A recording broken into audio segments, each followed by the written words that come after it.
Guys, all right, so I'm going to refresh over here, see if I can get this live stream going. Let's see.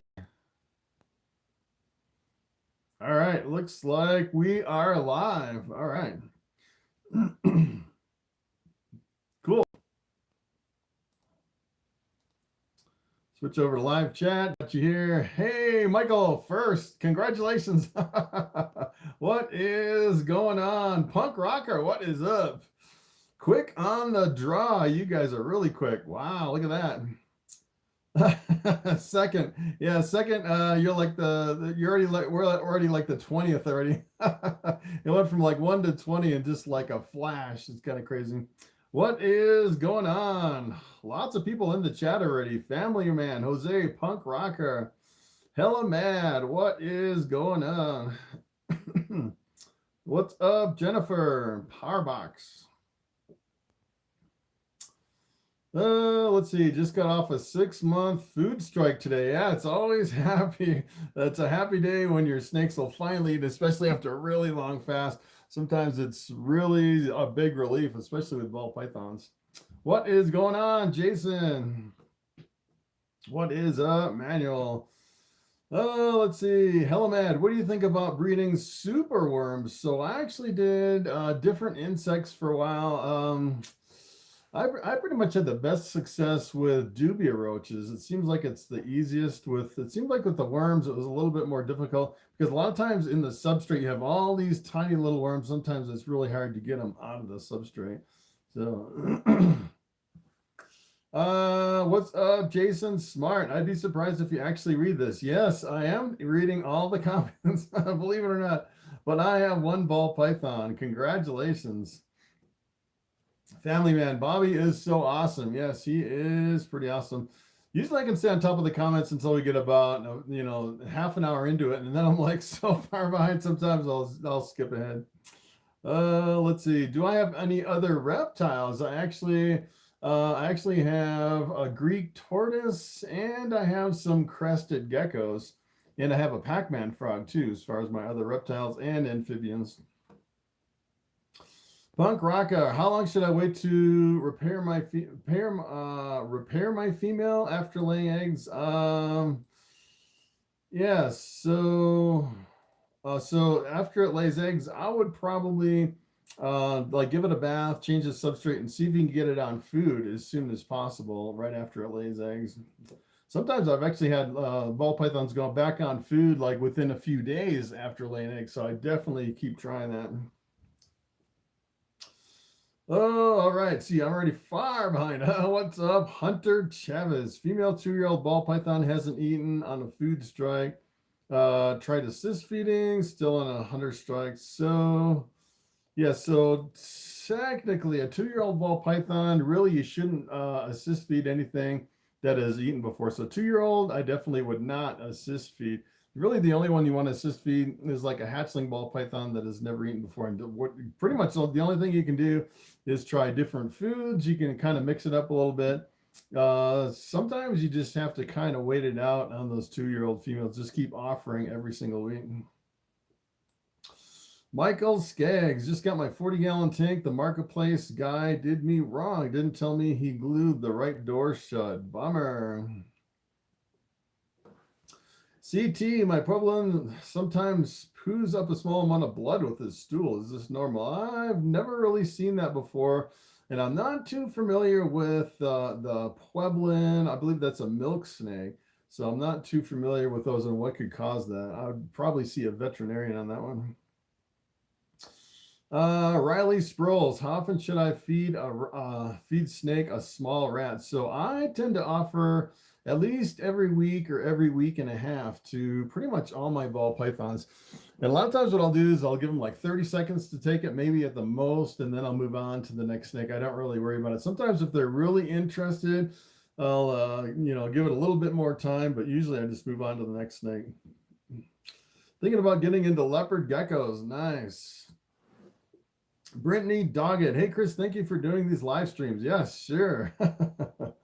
All right.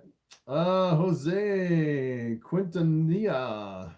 I'm thinking about breeding this year round. I'm thinking about breeding year round. Yes, I think you could definitely be more productive if you do breeding year round. You pretty much have to stay on top of all your females and the pairings and the males. And I think with a smaller collection, it'd be a little bit easier. With a big collection, you probably need to like have like a big spreadsheet or something to really kind of organize all of them. It's a lot more confusing, I think, breeding year round, but you can be more productive. Yes, I actually read it. Robin, was ball python your first snake? No, actually, my first snake, as a matter of fact, when I got into snakes, I started getting king snakes. I had California king snakes, Arizona mountain king snakes. I had an Australian Woma python. And I realized after I had about 20 snakes that I couldn't breed any of my snakes together except like a Woma to a Woma or a king snake to a king snake. And then I decided to go all ball pythons. So if you have 20 ball pythons, you can mix and match pretty much any of them without worrying about all the different species and the incompatibilities between the snakes. Manuel, you have a corn snake? Yeah, I actually sold Big Red, that corn snake. I sold him probably 8 months ago. Maybe it's been a year since I sold Big Red. As a matter of fact, I actually sold him 3 times. Someone actually reserved him and paid for him and backed out. And then I sold him to someone else and they backed out. And I sold him to the third person and I finally shipped him out. It's kind of crazy. First time I sold a snake 3 times. Let's see. Today's date is Sunday. Yes. Hey, did you get your Harley? Tim Shuford. Yes, I did get my Harley. I haven't had a chance to ride it yet. It's been solid snowpack on my driveway pretty much since I got it. I'm hoping here, maybe in a couple of weeks, I'll actually be able to ride it. I've been going through it and working on it, making some modifications, but it's been pretty fun just working on it in the garage. Let's see. Love for Bobby. Thank you. Can you explain the red gene and the ringer gene? Yeah, so I haven't done morph reviews on either of those, the red gene or the ringer gene. Yeah, so Justin Kabelka works with both those genes. I'm not really too familiar with them. I'll definitely have to study up on them. I have done the red stripe as far as a morph review, but I haven't done the red gene or the ringer gene. Any eggs any ball python eggs this year or confirmed ovulations? So I have about 10 females that look like they're going through an ovulation. So it should be a pretty good year. And I have maybe probably I'd say at least 5 or 6 females that I don't think they're going to go for sure. And then some of them are kind of right on the edge. So some of them are really huge in ovulations. As a matter of fact, a lot of them are just coming out of ovulation. So no eggs yet, but I'm thinking it should be pretty soon that I should have some eggs, which would be pretty awesome. I have my incubator plugged in and ready to go. All right, Chris, got my birthday to eat frozen thawed tonight, but she didn't strike it. After presenting it, I left it for a minute and she took it. Is that normal? Yeah, so sometimes I've actually found, usually what I'll do is I'll offer the rodents. I'll go through my whole collection and then I'll offer rodents by hand, kind of like wiggling it in front of the snake. And then what I'll do is if I have some that are left that the ball pythons didn't eat, I'll kind of rewarm them a little bit and then I'll open the tub, and those that seemed kind of interested but didn't take it, I'll actually lay it in the tub with the snake and I'll close it up maybe for about 20 minutes to about a half hour. And I actually found that about half of my snakes will take those warm frozen thaws just laid in the tub, which is pretty amazing. So yeah, you can actually try that to increase the amount of snakes that'll eat. All right, Power Bex. I'm about to get my first ball python in about April. Wanted to ask what bedding and what age you recommend for beginners. So I would probably get, for a beginner, I would probably get a juvenile, something that's probably, I don't know, probably about 300 grams. That's when they're feeding really well and you don't really have to worry about them eating, because usually at that stage they're kind of crazy when they eat. And I like to use the coconut husk chip as far as pretty much the ideal substrate that I use here in my collection. Ball python, yeah, spell check, yeah. Yeah, I caught that. I think it converted ball python to birthday in that last one. I was like, all right, I know what you mean, even though you said birthday. Yeah. All right, let's see. Where am I at? Wow, I'm like, all right, I'm already like 30 comments way behind. All right, let's see. Hopefully, I don't have to skip ahead too much. We already have 50 people, 49 people on the live stream. All right, does glass stress adult ball pythons? Could I breed in a 40-gallon? Yeah, so I really don't like doing glass myself. As a matter of fact, I actually saw someone where they did a glass enclosure, and then what they did is they took like a black poster board and they taped it all around the whole thing, except for a little window in the front. I thought that was pretty clever, and to darken the entire enclosure. That way they're a little bit more comfortable where they can come out and kind of roam around the tank without feeling really exposed. So yeah, I'd probably go with something like that if you did a glass. What would you recommend to breed to? A Mojave Lesser male to for some crazy combo? So yeah, so that's a blue-eyed leucistic Mojave Lesser. So you could go with I really like the Mojave GHIs or like the Purple Passions or the Mystic Potions, breeding it with Mystic or Phantom. And the lessers, you could do a lot with lesser. So yeah, lesser Mojave, that's a pretty good. As a matter of fact, you could actually breed that to another lesser or Mojave to get more blue-eyed leucistics. Roach, official Roach, really enjoy your videos and the knowledge you share. Thank you. Riley Sproles, would you suggest a Reptifogger so I don't have to keep misting the cage? So yeah, so that's so what I actually use for my collection, I use a whole room humidifier. It's actually a portable swamp cooler that I set on a humidity gauge that it can precisely dial in the humidity here in my reptile room. But if you only had one snake, you could definitely do a Reptifogger. And then I'd probably throw in like one of those humidity controllers and then precisely control the humidity with something like that. Let's see. Hello, Mad. What do you think about the Lori project? I haven't seen a lot of them on Morphmarket. There's currently only 4 available. So the Lori is a fairly new gene. As a matter of fact, just a few years ago, I remember when they came out with the video kind of explaining the Lori and how Lori actually kind of picked it out of their collection. And I believe it's really close to the red axanthic. As a matter of fact, I'm pretty sure it's actually allelic with the het red axanthic, the cinnamon, and the black pastel, and the enchi. They're all allelic with Lori, which I thought was pretty interesting. But yeah, not a whole lot of Loris that I've seen over on Morphmarket.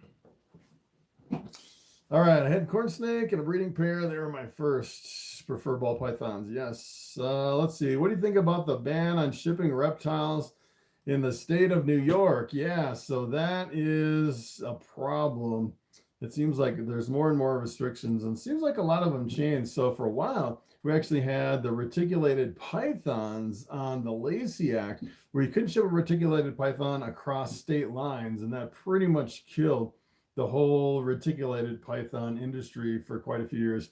And then just recently, they actually took reticulated pythons off of that, which is a good thing. So it seems like, we get these laws that come in and they keep changing.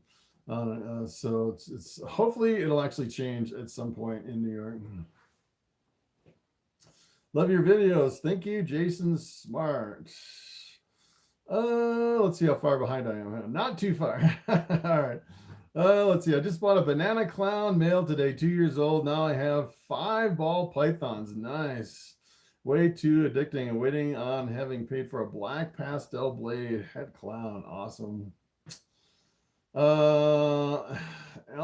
Let's see. Elise Muriel. Sounds like a French name, huh? Do you find the ball pythons easier to sell over the retics? Hey, got a super chat. Thank you, Don Muse. Keep up the great work. All right. Yeah, so I haven't actually sold any reticulated pythons yet. I haven't had any eggs from my retic, so I haven't had any hatchlings to sell. But a lot of people say with reticulated pythons, especially if you're doing kind of like a pairing, like I'm doing, where you have pretty much the whole clutch will be mostly the same thing. What a lot of people say is you can only breed them like every 2 or 3 years because you pretty much flood the market with all those, with so many reticulated pythons. Pretty much the same thing. Even if you have a variety, sometimes it's a little bit harder. So I'd say, yeah, I think retics can be a little bit harder sell unless you have like really kind of a world's first and a really huge variety of reticulated pythons. CT, I have 4 snakes, been keeping for 5 years, never been bit, knock on wood. So it really depends on the snake. Like Bobby here, I could keep him probably for 30 years and Bobby would never bite me. It seems like the ones that bite me the most are either new snakes that I'm not really familiar with, snakes that are in a really crazed feeding frenzy, or like hatchlings that get to maybe about 300 or 400 grams where they just start biting everything like crazy, which is pretty much the only ones that'll really bite me. Gabriella, what is going on? How's it going? Just got my first clutch of eggs on the 20th. 7 huge eggs. And congratulations. The first eggs are always the most exciting, it seems like. All right, James, what should I pair with my male banana cinnamon pinstripe 50% het VPI? Good question. So yeah, so for a het VPI, I would definitely breed that to a VPI and get some visuals from that. That would be pretty awesome. Either a het VPI or the visual VPI. And then with the banana cinnamon pinstripe, that's like a dark banana with kind of pinstripe coloring, which is pretty awesome. I would probably go with the cinnamon. You can either do like the super cinnamon or the cinnamon black pastel and get like the 8 balls, which would be pretty cool. You could also do, let's see, bananas. Pretty much my favorite with the banana is like the Anchi or the leopard or the spot nose with the bananas, which would be pretty cool. And the pinstripe pretty much goes with everything. I love the pinstripe, especially if you work pastel on the pinstripe, you can really explode the pattern. Let's see.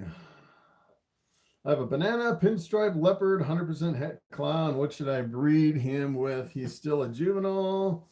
Yeah, so if it's 100% het clown and banana and pinstripe and leopard, you can make some really high-end clown stuff. I would definitely go with a clown or like a visual clown or a het clown with that. That's a pretty powerful breeder right there. Food strike, 3 months. Yeah, I've had food strikes for almost a year on some of my snakes. I say usually the longest food strike that I'll have here in my collection is anywhere from about 4 to 5 months, and then they'll usually go back on food. But let me tell you, they can be pretty nerve-wracking with a really long food strike. Just got back from a reptile expo, Pennsylvania today. Got a female vanilla Mojave honeybee. Nice. Male Mojave vanilla genetic stripe. Het hypo. What would be the best baby to come from that? Yeah, so let's see. So let's see. You actually have vanilla Mojave honeybee. So you have the genetic stripe. So everything would be het genetic stripe.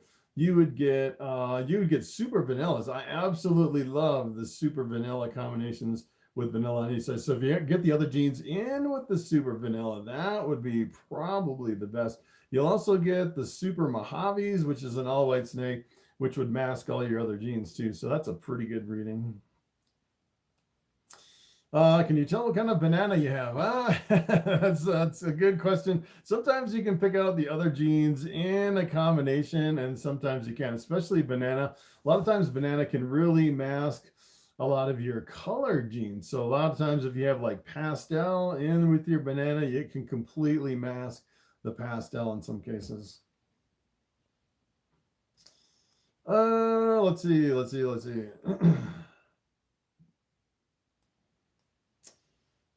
Yes, Kay and John, I am familiar with Olympus Reptiles. Gave me a shout out on the video. Nice.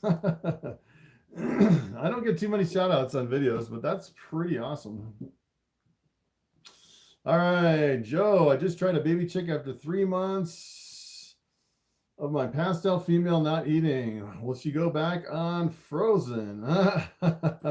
Yeah, so what I'd probably do if you're actually trying like chicks, like live baby chickens or something like that, I would probably feed, if you're doing anything other than rats, what I would probably do is feed like a chick and then immediately follow up with like a frozen thawed or a fresh killed rodent if you can. Sometimes you can actually thaw them out at the same time if you know they're going to take a chick, and then follow up maybe about half an hour later with a frozen thawed rat and kind of trick them into going back. That's probably what I would do. Let's see. All right, let's see.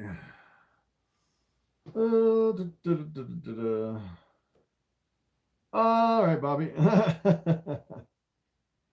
Let's see. All right, so I want to jump ahead just a little bit here.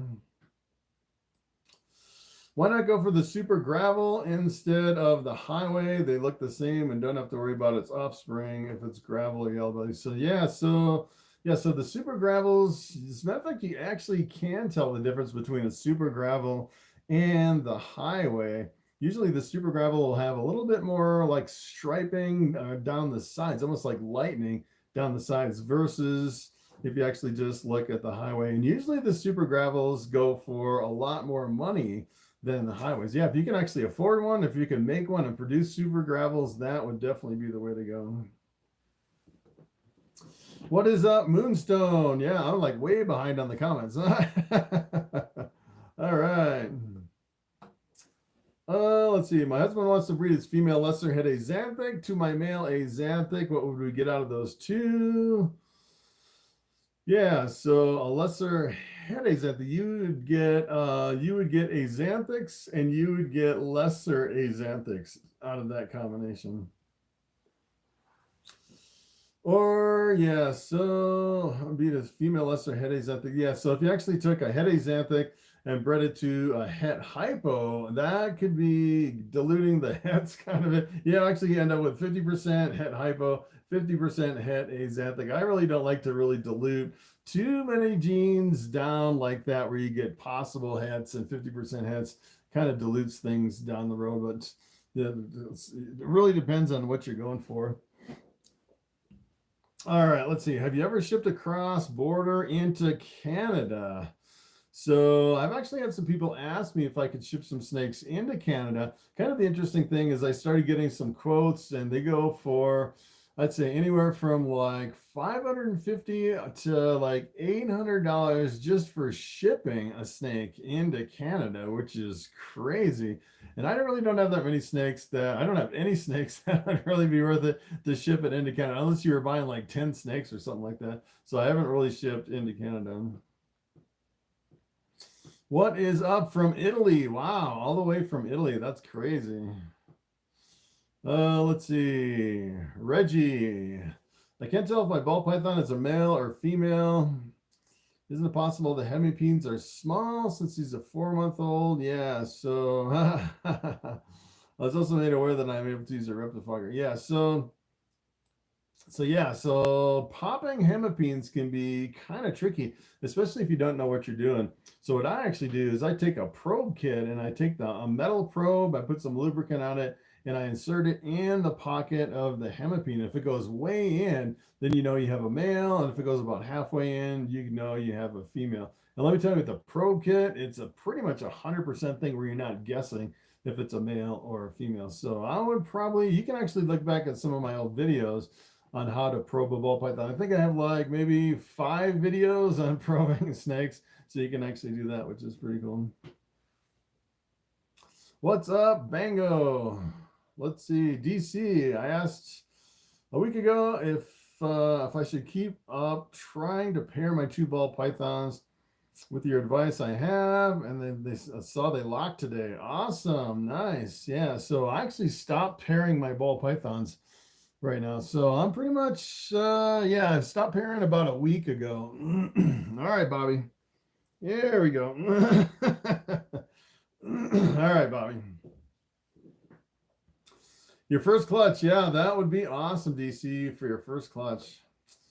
Let's see. Since the fully scaleless take a bit more time to care for, do you see a bright future for this morph?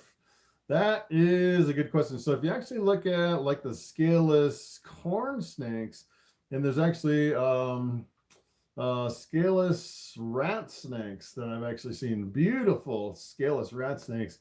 and they're pretty popular. People haven't really, they've been around for a lot longer than the scaleless ball pythons. And they're, pretty much with any scaleless, there's a little bit more of a challenge, but as far as I've seen, it really doesn't, take the wind out of that morph, which is pretty amazing. Let's see, Michael, can you show a few pied hatchlings? Currently in the sacred room, yeah. So I have no hatchlings right now. I have 2 holdbacks from last year, and neither one are pieds. As a matter of fact, I haven't produced any pieds at all here in my collection. I have a female pied that laid a big clutch of eggs, and they were all sterile, every single one of them, which was a bummer. If I actually had some really good eggs from that girl, I probably would definitely have some pieds, but I don't have any. Do I have any albino pieds? I have one big male albino pied. Breeding to my albino het pied. Hopefully I can actually get some more albino pieds, which would be pretty cool. Let's see. Currently working with some Mojave Orange Ghosts. Both parents are visuals. What other genes would you work into a super Mojave Orange Ghost? Oh, that's an interesting combination. Super Mojave Orange Ghost. So you have an all-white snake with ghost on top. It'd be pretty hard to actually see the ghost or the orange ghost in a super Mojave. So what I would actually do is probably go for more orange ghost combinations. Do something like a head orange ghost with some other genes in there. That's what I do, and produce some orange ghost combinations. Let's see, Kate and John, have you thought about going to NARBC Arlington this year? So no, I probably won't do any reptile shows this year. So it's kind of interesting. There's actually a reptile show coming up in Pueblo, and I haven't seen my family down in Pueblo for over a year. So, and it's actually it's almost exactly 2 months away. So I've been thinking about if I can actually go to the reptile show in Pueblo, which should be kind of cool. But the problem is I would need a vaccination, my first vaccination here in the next week. As a matter of fact, I actually called the VA, and the VA, I had this automated system. They're like, all right, you're scheduled to get your vaccination on Monday. And then I actually got a call from the VA, and they're like, no, we have to reschedule your vaccination. You have to call this number back. So I called the number back, and they said, don't call us, we'll call you. We're not vaccinating anyone that's under 75 right now. So I'm like going through this whole thing with the vaccinations with the VA. But if I can get fully vaccinated within, the next month, and then a few weeks later, I'm thinking maybe I could go to that reptile show down in Pueblo, which would be kind of cool. And then that same weekend, they actually have a motorcycle rally in Colorado Springs. I'm thinking about doing that, my first ever motorcycle rally with my new Harley Davidson, which would be pretty awesome. Then I can actually do the rally on the way back from the reptile show, which would be awesome. All right, so yeah, so got kind of sidetracked on that one. All right, let's see. Let's see how far I am behind. I lost my place. Let's see.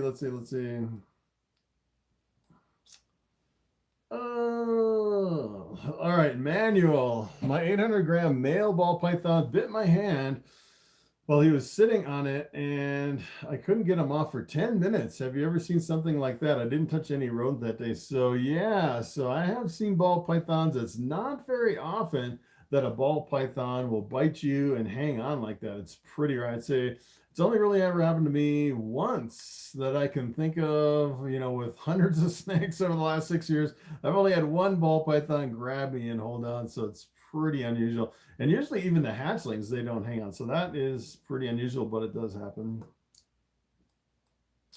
All right, what are you doing, Bobby? All right, Roach Official Roach. I have a female Bell Super Mojave, male Super Special. What are your thoughts on crystals? Yeah, I absolutely love these. As a matter of fact, when I first started in ball pythons, I looked at the crystals and I fell in love. I almost bought one, but I really didn't understand the whole allelic combination and the combination of the special and the Mojave. I didn't really know what else to do with the special, and I couldn't really wrap my head around it. But yes, I would definitely do crystals. They're pretty awesome. Let's see. Jay Dubia, I like the freeway over the highway. So yeah, the freeways and the highways are really, really close. I'd say maybe the freeway has a little bit of an edge over the highway. A lot of times they're a little bit sharper with a little bit more definition. But what I've actually seen a lot coming out is I've seen some leopard highways coming out, which are absolutely breathtaking. I wasn't really a real big proponent of the highways until I saw it mixed with the leopard, and that just kind of blew me away. So if you actually take the leopard highway and compare it to the freeways, it almost is better than most of the freeways, which is pretty amazing. Looks like we had another super chat. All right, thank you, DC. Super chat question. I work at Walgreens. We usually take down names of people that come in and are super nice. We always have extra vaccines. Hey, that's a good idea. Go to Walgreens, huh? Yeah, maybe I'll call Walgreens to see if I can get my vaccine, which would be pretty awesome. Yeah, so I'm hopeful I can actually go to the Pueblo Reptile Show, which is not that far away. It's only like 2.5 hours away. I would probably go, if I do go to that show, it'll probably be on that Saturday. Maybe I'll get there. Well, I'd have to ride my motorcycle down, so that would be an adventure itself. I don't know what the temperature would be driving down on my motorcycle, which would be kind of crazy. So maybe early afternoon on that Saturday at the Pueblo Reptile Show. I might be there. Depends on the weather and the vaccine and everything. So we'll have to keep an eye on that. Let's see.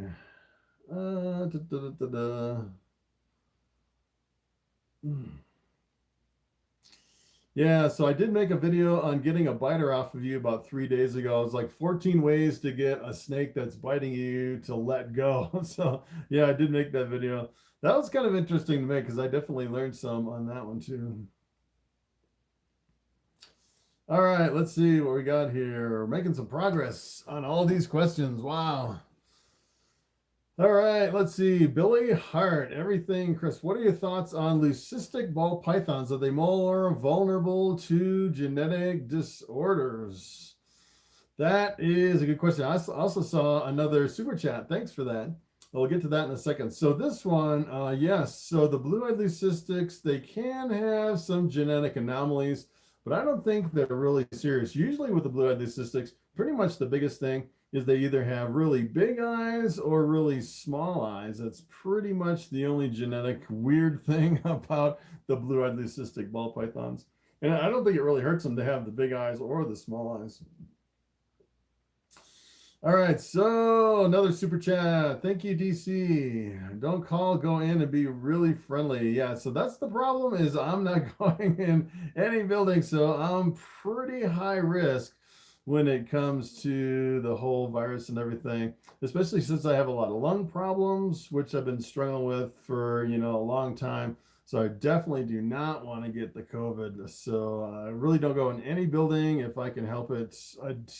Even with a mask, I don't like to go into buildings, even though I know the whole virus thing is a scamdemic, Some people think it's not real, just kind of blow it off, whatever, That's like a whole other video in a live stream, the whole virus thing. So yeah, I'll have to keep that in mind at Walgreens. Reggie, thanks. I'm a huge fan. Love from Winnipeg, Manitoba. Wow, people from all over the world. That's crazy. Let's see. How can I travel with my ball python? So that's a good question. I would think that if you're traveling with your ball python, you probably could keep it on your lap or on your shoulders. Like the body temperature is pretty much perfect. I've seen a lot of people where they'll kind of stuff the snake down inside of their jacket and keep it around their belly, which is pretty crazy. But as far as pretty much like a hands-off, what I would actually do is I would set up like a plastic tote with like a heat mat underneath that is set on some kind of like a thermostat to control it to like a 90-degree hotspot or something like that. And then I would probably plug that into a power inverter and then plug that into like a cigarette lighter so you can keep heat on your snake. That's the way I would travel with the ball python. Live on YouTube again, yes. Yeah, I usually don't give shout outs to different people because Yeah, sometimes, yeah, you give shout outs to certain people, and then, yeah, they say something wrong or do something crazy, and, kind of go ballistic, and then you kind of get a bad name from shouting them out. So I usually don't give shout outs, and most people don't give me a shout out. So I mean, that's a good way to grow to get a shout out. I've actually seen some big reptile guys shout out a little guy, and the little guy just kind of blows up. And then the little guy, not realizing kind of what an influence he has, puts out some really negative videos about certain reptiles that could potentially hurt the guy that shouted him out. So sometimes you can run into that too, where you shout someone out and their channel blows up, and then they don't realize how much of an influence they have, and then things can kind of go south. So it can kind of backfire with some of the shout outs too. But I'm not really that big yet, so getting there. All right, Kim Watts, thanks for taking the time to doing this live. It is greatly appreciated. Sure, yeah. I like doing the lives. We'll see how long we can do the lives. Something a little bit different on my channel. As a matter of fact, I'm doing a video tomorrow that's not a snake video. I'm gonna kind of randomly throw in some interesting videos that are not snake videos every now and then, just to kind of spruce things up, do lives on the weekend, kind of change things up so it's not always the same thing all the time on my channel. Reggie, you are the reason why my mom let me get a ball python. Nice. Can I get a ball python shipped to me if I bought it from you? Yes, you could, but I don't have anything for sale right now. I'll probably have some more for sale. I'd say in about 3 months, about midsummer, I should have some hatchlings for sale, which hopefully I'm actually pairing up 23 females this year, and about 10 of them have ovulated. So I'm thinking maybe I'll get maybe about 60 or 70 hatchlings, which would be pretty awesome. All right, we got another super chat. All right, thank you, Dylan. What would you breed to super pastel het pied for a beginner breeder? So it's kind of interesting. I actually did a video. I actually named it Killer Pythons. I should have named it something else because it's a little bit deceiving. But the Killer Python video was actually all about the super pastel. That's kind of the nickname for super pastel. And I think if you actually took a super pastel and bred it to anything super pastel, you would get a pretty amazing combinations that would all be super pastel. So what I'd actually do, I'd look for more super pastels that have other genes in the mix, and then mix it back to that. Maybe like a super pastel het pied with some other genes, maybe like you can do some brightening genes like fire and orange dream and stuff like that. Like yellow belly would be pretty awesome and make some really amazing combinations. All right, so I'm like 30 comments behind. All right, we're just going to take them one at a time. Let's see. I don't hear a lot about the Lucifer or the Creed gene. Do you know if they are the same complex as the fire gene? So some people have told me that the Lucifer is in the same complex as the fire. I'm not sure about the Creed, and I haven't done morph videos on either one of those, so I'm not exactly sure 100% on those two. The best spotless banana morph. So that's a good question. So I've actually seen if you actually take Anchi and work it into banana, it'll pretty much reduce almost all of the spots, and that's probably one of the best combinations, working Anchi into banana. I've seen pretty much the same thing with the leopard and the spot nose. I don't really see a lot of spots on those as they age and mature. But if you take black pastel and work it into the banana, it seems like it increases the number of spots, which is kind of interesting. Ever notice behavior traits with specific morphs, more or less docile? Yeah, so I do. Hey, got another super chat. Thank you, Brad. All right.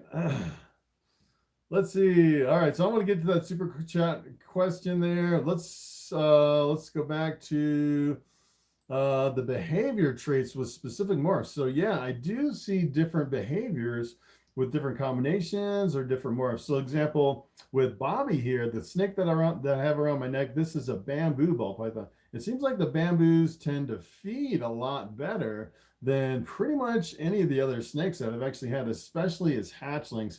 Of course, in his old age, Bobby's getting really picky now. It doesn't really matter now. But when he was young, let me tell you, and all the hatchlings that he's ever produced, if you have some like bananas or banana, it seems like just the straight bananas more than, or the bamboos more than any other bamboo combination. It seems like the bamboos are really aggressive feeders as hatchlings, which is kind of interesting. The other one that's kind of interesting that I found here in my collection, if I take my albino pied and I breed it to something else and get the double hets, the albino pied, it's het albino and het pied.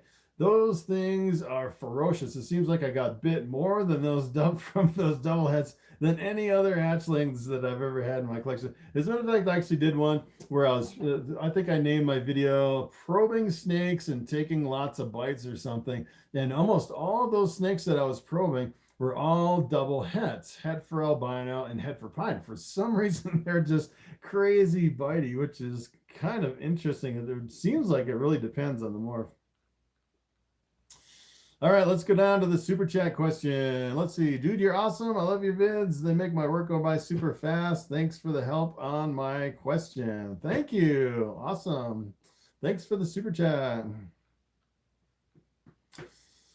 All right. Eric Dupree. Should I buy a ball python from the pet shop if it looks healthy? So it really depends on which pet shop. So if you're actually buying a snake from like a reptile store that specializes in reptiles, that's probably the first place I would go, because they have pretty much all reptiles and they know their stuff.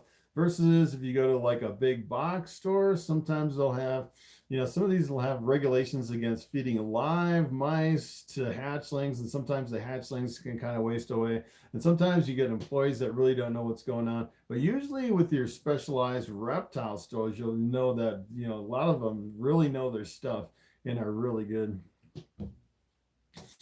Let's see. What are your thoughts on the white-lipped pythons? So I've heard, I don't know much about the white-lipped. I do know they have a really bad bite. If you get bit from a white-lipped, it's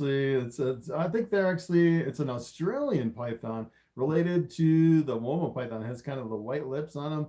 It's kind of an interesting snake. I've never owned one, but I've just kind of heard through the grapevine that they have really big teeth and the bites really hurt on those. So I don't really know anything else besides that. Yeah, a snake and a bike show, which would be pretty awesome. Yeah, back to back. Let's see. How much have you spent on racks? So at one point I actually added up all the money that I spent on my racks here.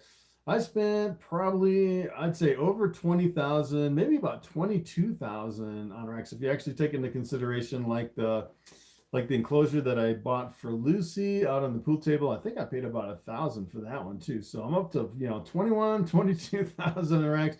And I'd say probably maybe a quarter of that was in shipping costs, which is kind of crazy. If you buy these racks just as sections, which I did, so you can actually buy, just a small section of the rack, and it's just a few $100s, and you slowly buy them just a little bit at a time. But a lot of times you're actually paying a lot for shipping, just buying part of a rack and buying small portions and then just stacking them up over the years. So it wasn't like $20,000 in 1 year. It was like, over the last 6 years, I'd come up with a few $100s from selling some hatchlings, and then I'd buy another part of a rack, or I'd buy like a small hatchling rack or something like that. And let me tell you, it adds up pretty quick.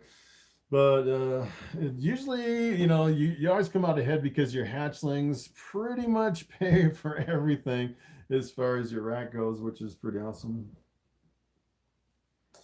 Bobby, what am I doing? Looking for food. Yeah.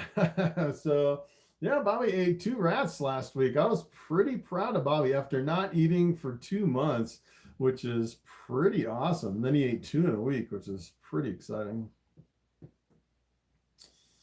Let's see. Do a video on bumping. Bumping, I'm not sure what bumping is. Let's see. Does your wife like the snakes? No, she does not like the snakes. As a matter of fact, when we go to the reptile show, I'll give her like $100 a day to have her help me at the reptile show, and she still gets kind of freaked out about the snake. She's getting better though. She'll actually open up the displays, pick up a snake, and hand it to someone. So that is a pretty big step compared to where she was before, where she was pretty freaked out about the snakes. Yeah, it seems like her whole family is like terrified of snakes. So that's kind of the thing. Let's see. Got a female that always wants to feed. Mouth, how common is that? And yeah, so you're talking about a rodent, a snake that eats the rodents backwards instead of head first. As a matter of fact, usually what I do with my ball pythons, I just kind of wiggle the rodent in.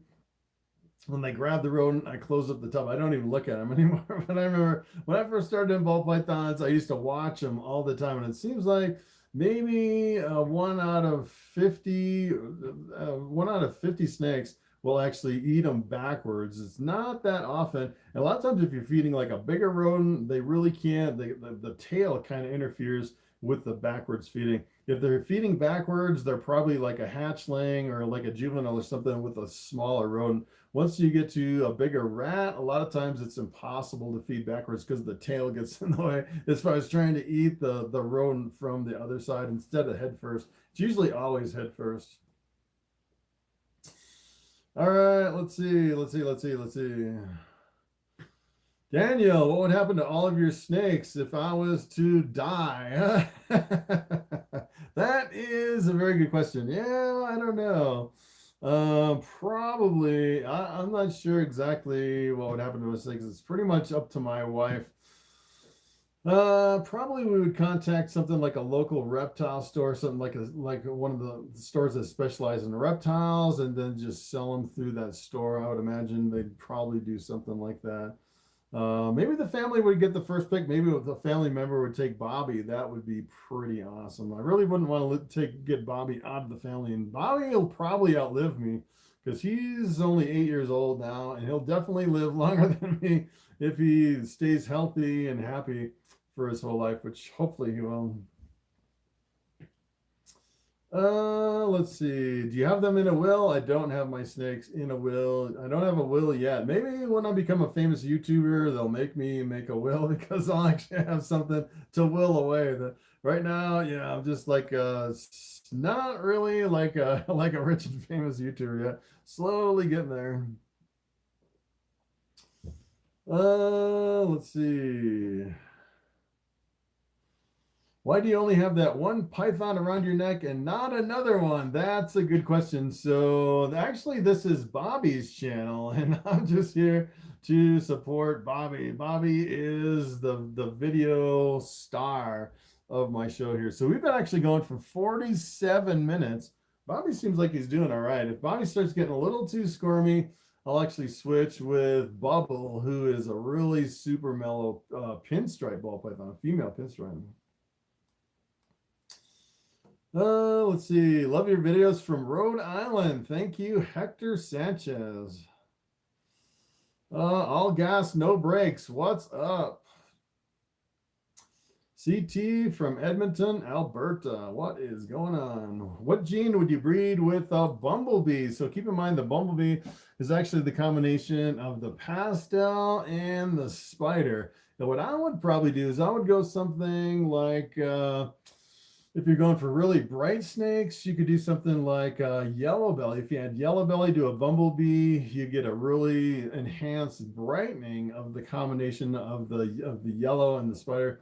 You could actually add fire that would really brighten it and clean it up. You could add orange dream. Another thing that would be really good is to add calico and get the calibes, especially with all the other brightening genes. Pretty much the best spider combinations I've ever seen.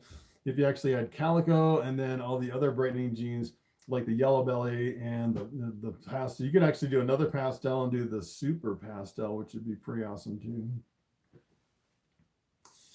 Do you need lighting for ball pythons and snake racks, or are they fine if it's dark all the time? So yeah, so the way these racks work, if you actually look at the very top of where the tub slides in, the top of the metal part right over the front of the tub is all full of these small holes. So there's quite a bit of light that goes in the front of the tub, but it's not really bright light. So I think they are pretty sensitive to light. So I do kind of rotate my, I have my lights here in my room that I turn on and off pretty much with daytime and nighttime so they can get the cycle. I think they do need that, but I don't think they really like a lot of light. All right, Alex, my lizard ran away when I was holding it outside today. Any tips on trying to catch it?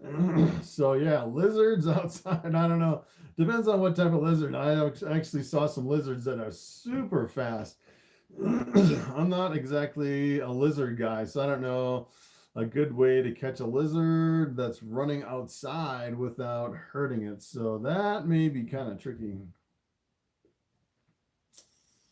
Let's see. Hey, got another super chat. Thank you. AI $4.99. Thank you. Thank you. All right, let's see. Mike Stanley, got a female that always wants to eat backwards. Yeah, we already got that question. Christopher, what's up, Chris and Bobby? Mom wanted to tell me she doesn't like snakes, but watches your shows because I'm getting back into breeding and she loves your show. Well, thank you very much. Hey, I got a video for your mom if she's interested in a non-snake video. I'm going to put out a video tomorrow. It's actually a non-snake video. It's an old cowboy trick that I want to do. I actually did an old cowboy trick a couple of years ago. It's like one of my most popular videos on my channel was how to unlock a locked truck in 30 seconds. So I'm doing a similar video tomorrow. And I think I'm going to start kind of rotating in non-snake videos just every now and then, just kind of randomly, so you can actually get a little bit of variety, especially for people that want to, see some of my content, but they maybe don't necessarily like the snake part of it. So I've actually seen some stuff. As a matter of fact, my mom says she never watches because of the snakes. Every time I do a non-snake video, I'm like, hey mom, check out this video. I'm making a video that's not about snakes, and she always likes watching those. So all right, what would a bumblebee look like with a blue-eyed Lucy? So yes, so it depends on the genes of the blue-eyed leucistic. I don't know what Bobby's doing here in front of my face. He acts so weird sometimes. It's just so crazy. So so you could breed a bumblebee to a blue-eyed leucistic. You would get a bumblebee plus one of the genes from the blue-eyed leucistic. Keep in mind, there's a whole bunch of different ways to make a blue-eyed leucistic. But if you actually had a blue-eyed Lucy that also had spider and pastel in the mix, depending on the blue-eyed leucistic, you probably wouldn't see the spider and the pastel in that white snake. Do a live stream about the coronavirus vaccine pandemic. Yeah, so I could switch my channel and do videos about coronavirus and the pandemic. As a matter of fact, I've seen a lot of people do that. They started out like in real estate. There's one guy that just absolutely blew up. He was doing real estate and he pretty much wasn't going anywhere. He had hundreds of videos, and his videos were really specific, as far as certain things in the real estate industry. So not a lot of viewers.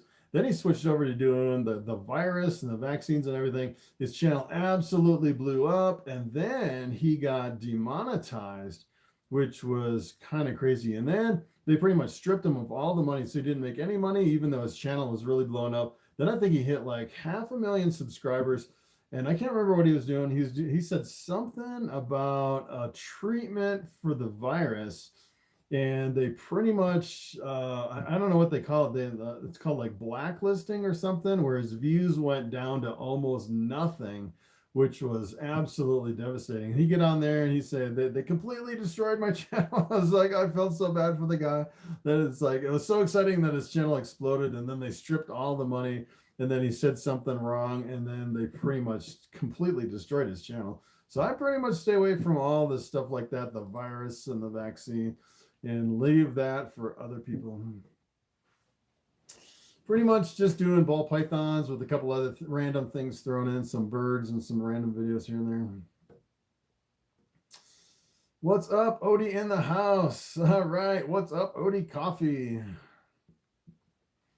How to make the best albino pied. Yeah, so albino pied, there's I don't think there's a whole lot you could really do with the albino pie. So I think that pretty much the best thing to do with the albino is to make the albino pie. But if you work other genes into the albino pie, you know, you could probably add like Russo to make a really high white albino pie, or you could add like Enchi. Enchi in there would make a really low white albino pie. And other than that, you could probably do maybe do little some dark genes in there like black pastel or blackhead. You might make it a little bit more orange. You might make it a little bit more high white too if you work that into the albino pie. All right, let's see. Fire Lesser Pinstripe Banana has no spots. Yeah, sometimes, especially with the pinstripe and the banana, I actually have one of those pretty much 0 spots on that combination. It seems like when you get 2 genes together, one with the banana that makes no spots, you can work other genes into the mix, and a lot of times it'll completely get rid of the spots on that one too. All right, let's see. Wow, I am like, all right, so I'm like 30 questions behind. I got to speed up a little bit. Let's see. 70 watching and only 30 likes. Yeah, so it looks like we're up to 42 likes. Yeah, I really don't pay much attention to likes. You can hit the like button if you want. That'd be pretty awesome. I don't know if a lot of people really rewatch these live streams. I don't know. I do a lot of live streams. It seems like my views long term on the live streams don't really come close to like my long-term views on the other stuff that I do here on my channel. Let's see. Why is my female ending ovulation while going through a shed? So they do ovulate and then they do a shed. I don't know if that would be your pre-lay shed or if you'd have to wait till the next shed from the ovulation. Usually I don't really track that. I just kind of look through all my bins every single day. And if I have eggs, I pull them out. That's pretty much what I do. A lot of people are like tracking it to the day, the ovulations and the sheds and everything. And they know like almost exactly when their females are going to lay eggs. I usually don't really pay attention to it. All right, let's see. Ball Pythons, Crypto and Cryptids. You're awesome. Thank you. That's an interesting username. All right, let's see. Should I put the probe of my hemostat closer to the middle of my rack, or does it not matter? So yeah, if you just have one probe in your rack, I would put it right in the middle row, right in the middle of the rack. And like if you have a tub right in the middle of the rack, I'd probably do it on either side of that tub, just not too close where the tub's going to knock the probe out.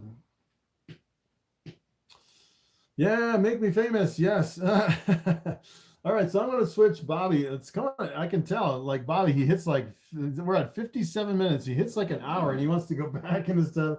He's like, get me out of here. I'm ready to go back in my tub. I'm going to grab Bubble here and put Bobby back in the tub. All right, Bobby. Come on, Bobby. I can pull out Bobby a little bit later. And we'll pull out Bubble.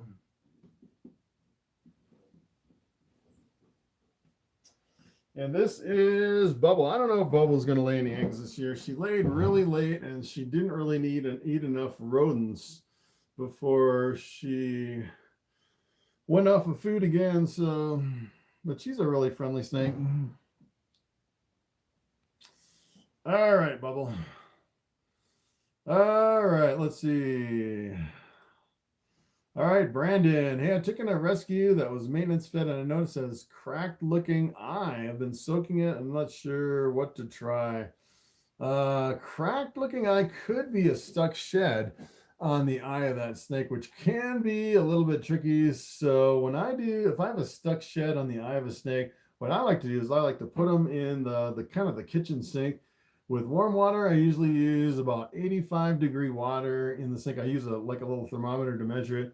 And then kind of splash a little water on the head and then slowly over maybe about 10 or 15 minutes, try to get that stuck shed off. Sometimes I'll actually kind of go around on the outside of the eye and work on that eye.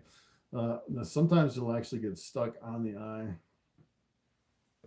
And then sometimes if you can't get it off of the eye, usually in the next shed, if they have a really good shed, it will come off on the following shed. So sometimes a little bit stuck here and there aren't very bad. So pretty much what I've noticed, we have to really worry about sheds on ball pythons if they get stuck in a shed and then they shed again, and that shed is stuck, and then they shed again. You get like multiple sheds that are stuck on top of each other, then I would have some concerns about your ball pythons. That's pretty much what I've seen here in my collection. I've only had that once here in my collection that kind of freaked me out. They start looking really bad after multiple stuck sheds on top of each other, which is kind of crazy. Let's see. I'd like to feed Bobby one of feeder hamsters. Yeah, Bobby pretty much only eats rats anymore. It's the only thing I offer Bobby. I don't really offer him anything. If he doesn't eat, I'll just wait until the next feeding. It's not really a big thing. Subscribe, thank you. Yes, subscribe if you're not subscribed. As a matter of fact, a lot of people have been saying they've been unsubscribed from my channel. So you might want to check down there to see if you're actually still subscribed, if you did subscribe. It's kind of this thing. I don't know what's going on with YouTube. It seems like if you have some long-term subscribers, then maybe they just dump the subscribers that don't watch your channel or something, which is kind of crazy. Let's see. I have ducklings. Yeah, pretty soon I'll be selling some duck eggs here, which would be pretty awesome. All right, Iron Sunrise Forge. What could I expect from breeding a normal 100% het pied female and a pastel 100% het ghost, 50% het pied? So yeah, a lot of recessives floating around in that combination. So you have 100% het pied, so you know for sure that that it actually has one copy of the pied gene. So in your other one, it's a 50% het pied, so there's a 50% chance. So if you produce a visual pied, which is the odds would be like 1 in 4 that you would get a visual if it's actually het pied, then the 50% would actually turn into 100%. So essentially what you'd be doing is you'd be proving that one out. And hopefully you'll actually get some pieds from that pairing. Are you into other reptiles such as lizards? Yes. So I have some crested geckos and a Greek tortoise. But other than that, it's just my ball pythons and a couple of reticulated pythons. Any more thoughts on getting into boas? Maybe someday. Probably wait on the boas. Maybe if I have a really good year and have a whole bunch of money looking for something to invest in, I might actually get a boa and try it out, which would be pretty awesome. I'm actually looking at the Super Fires, which is the all-white boas, which are still like about $2,000 a piece, which is pretty crazy. I'd probably get a female in that case. Let's see. Bumping is when a snake hits its head on a hard surface. Interesting. So yeah, so when I'm putting a snake back into like the gray tubs, I'm really careful that the snake doesn't freak out and then slam its head into the other side of the tub, so it kind of bumps the head. Why are hybrid snakes hated so much? Yeah, so that's pretty much the same with any animal, even like dogs or even aquarium fish. It seems like people are like obsessed over not kind of crossbreeding aquarium fish. And I think it's a lot of times people can think, all right, so you take a ball python, you breed it to something else, and then something happens and that ball python gets reintroduced into the hobby thinking you have 100% pure ball python where you have a hybrid, and then you start breeding it through your collection, and then pretty soon it kind of taints the whole hobby with all these hybrid snakes. I think that's kind of the biggest concerns when it comes to hybrids, is kind of you have this unregulated genes from a different species of snakes going through your collection. All right, we brought our bumblebee to a killer blast. Nice. All right, let's see. Catching up on the questions, not too bad. We have a male maker, banana. I just purchased a female maker. What happens if I breed them together? Yeah, so if you have a male maker and a female maker, technically you can't breed them because a male won't breed a male. You need a female.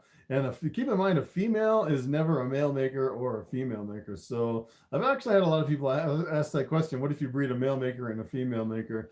And they're both. It's only associated with the males. Let's see.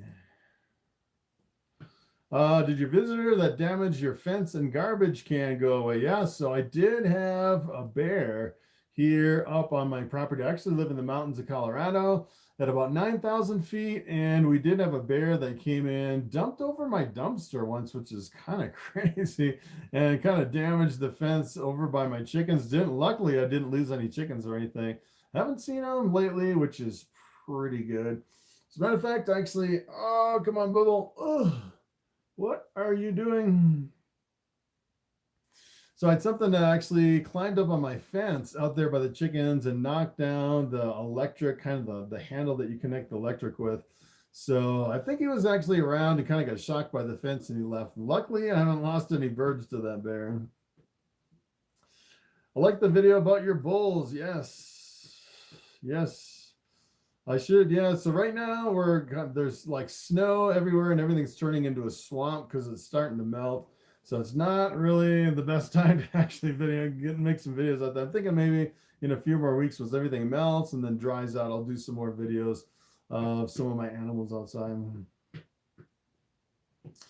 Yeah, YouTube slowly censoring our rights and freedoms as far as freedom of speech. Yes, so technically I don't have much freedom of speech here on YouTube. You have to really be careful what you say. It seems like the more you're into YouTube, the fewer things you can actually say. Like I can't show kids because then it'd be a kids channel, which would, strip out a lot of your monetization. A lot of times you can't even play even a few notes of a song in the background of the demonetizer. It gets kind of crazy. Do you have a calico and super pastel for sale? No, I actually sold everything. Right now I have nothing for sale. It'll be another 3 months before I have something. Brandon, what is up?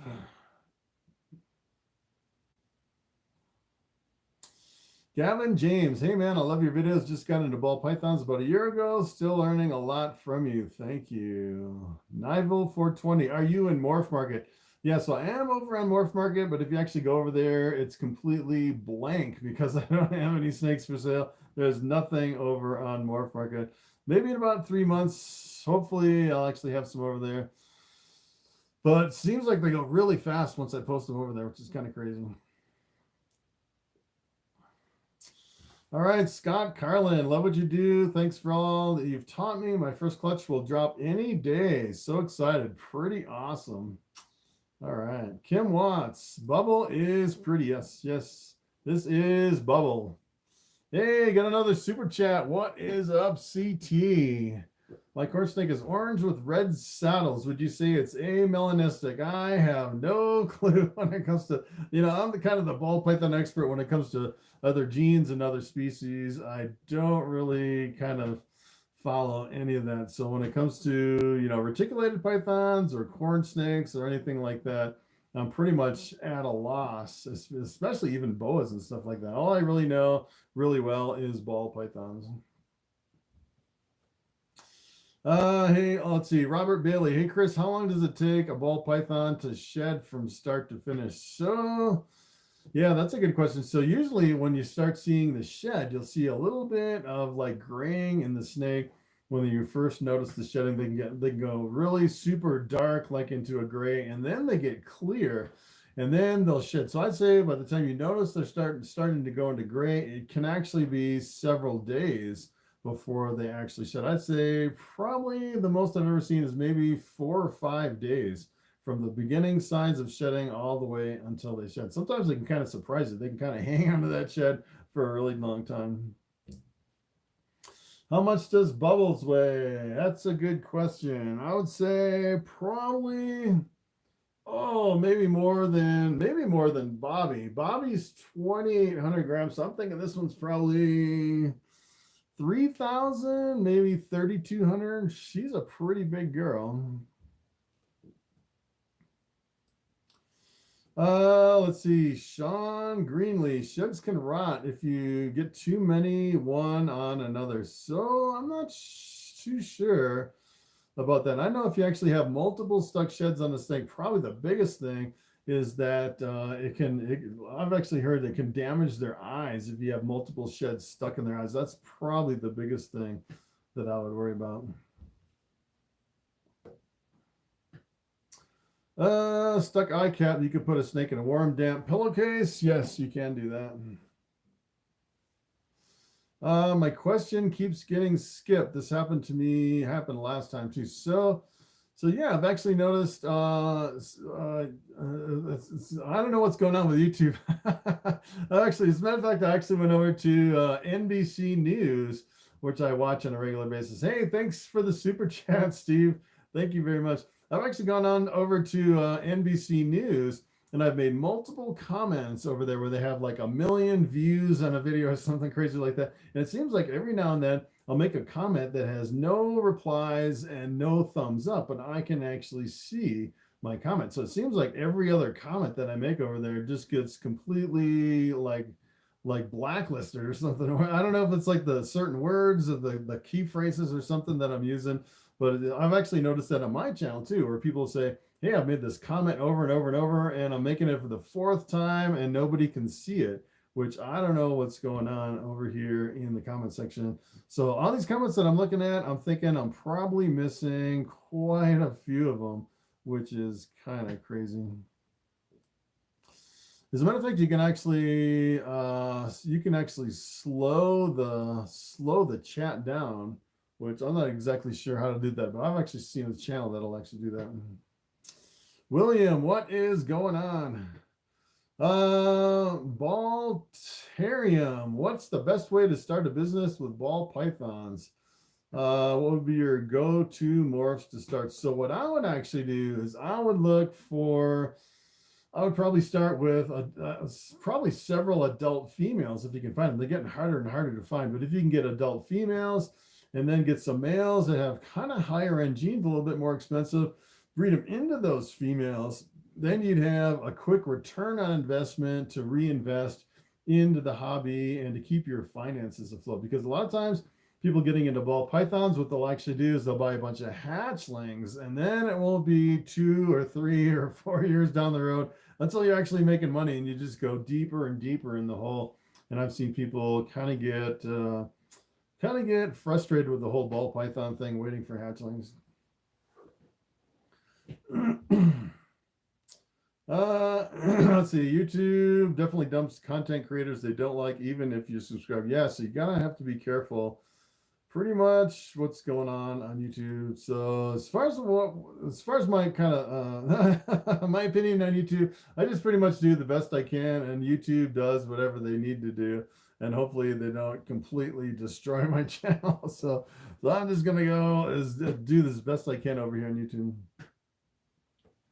Can you breed a visual pied with a het pied and get a visual? Yes. So keep in mind your visual pied has 2 copies of the pied gene. Your het pied has 1 copy. So if you breed them together, 50% of the snakes will have 2 copies of the pied, and 50% will have 1 copy. So you get half visuals and half hets out of that pairing. Yeah, so you can definitely do that. At least you didn't have a bear walk away with your dumpster. Yeah. So I actually have a really big dumpster. My dumpster is so heavy that when the bear tipped over the dumpster, I couldn't even tip that dumpster back over myself. It's a super heavy duty dumpster. I actually had to get my little 4-wheeler and pull that dumpster over because it's super heavy. I don't think a bear could walk away with that dumpster.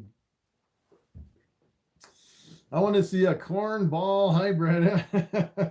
Yeah, that would be an interesting combination between a corn snake and a ball python. I don't know if it's possible. You'd think people have tried that before. I don't know. I've never seen one. How long is too long for ball python to spend outside his enclosure? My blue leucistic has become a constant companion. Yeah. I've actually seen people, well, they'll let their snakes run around their house pretty much full time and then put them back in their enclosure. at night, which is kind of interesting. I think you can actually do that.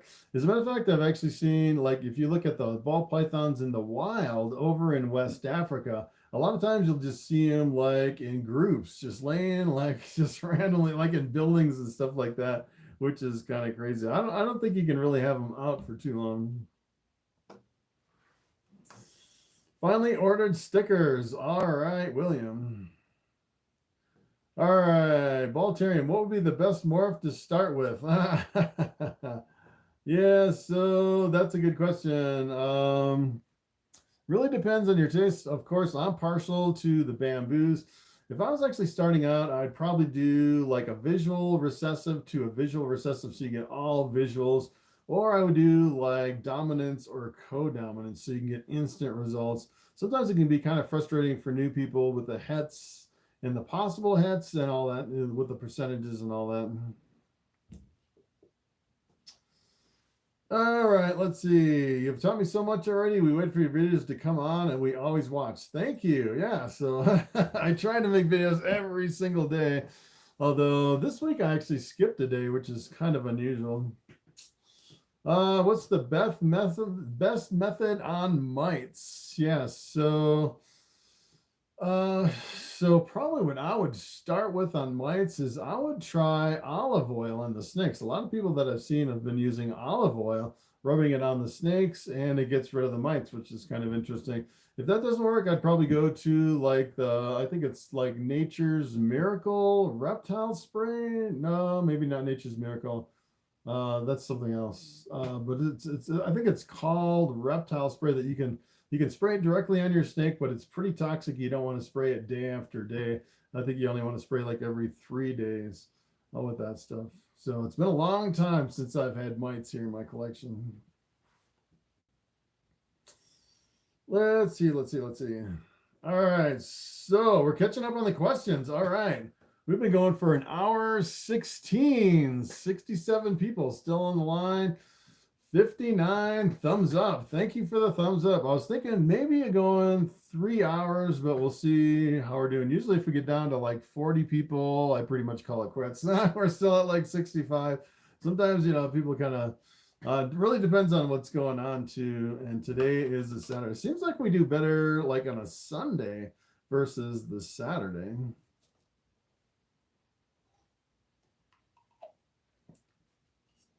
All right, Zombomb. Would you recommend a leucistic morph for a beginner? Yes, most beginners do choose leucistics, which is the all-white snake with the blue eyes. Probably what I would do is I get the all-white snake and then breed it to another blue-eyed leucistic and make all blue-eyed leucistics. Matter of fact, the blue-eyed leucistic prices are really going up now, so that would be a really good pairing, a whole clutch of blue-eyed leucistics. Let's see. I may have fed my Ball Python a meal too large. What precautions should I do? It was 3 days ago, but seems to be basking and breathing heavy. So yeah, so you have to really be careful that you don't feed your snake too big of a meal. I've actually fed some that were like way too big. As a matter of fact, last year, I think maybe the year before, I was feeding some really big rodents that were like, really super big. And then I had some extra ones and I was going back through, and some of the ones that I already fed a really big one took a second big one. I kind of lost track of which ones I fed, and they actually ate it and they got really super bloated.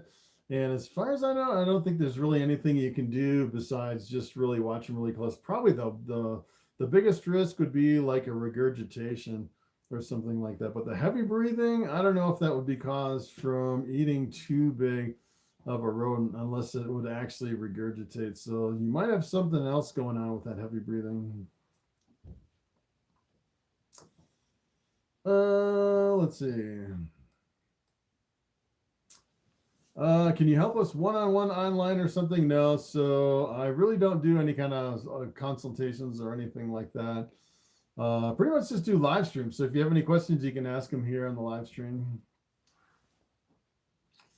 All right, let's see. It's been 4 weeks now and my snake won't eat. Starting to look like a triangle. When should I force feed? So, yeah, so it really depends on the size of the snake. So If you have a hatchling and it hasn't eaten for 4 weeks, I would definitely try like a live mouse or something. If it's never eaten before and it's a brand new hatchling, you could probably try to assist feed. I would probably try something like that.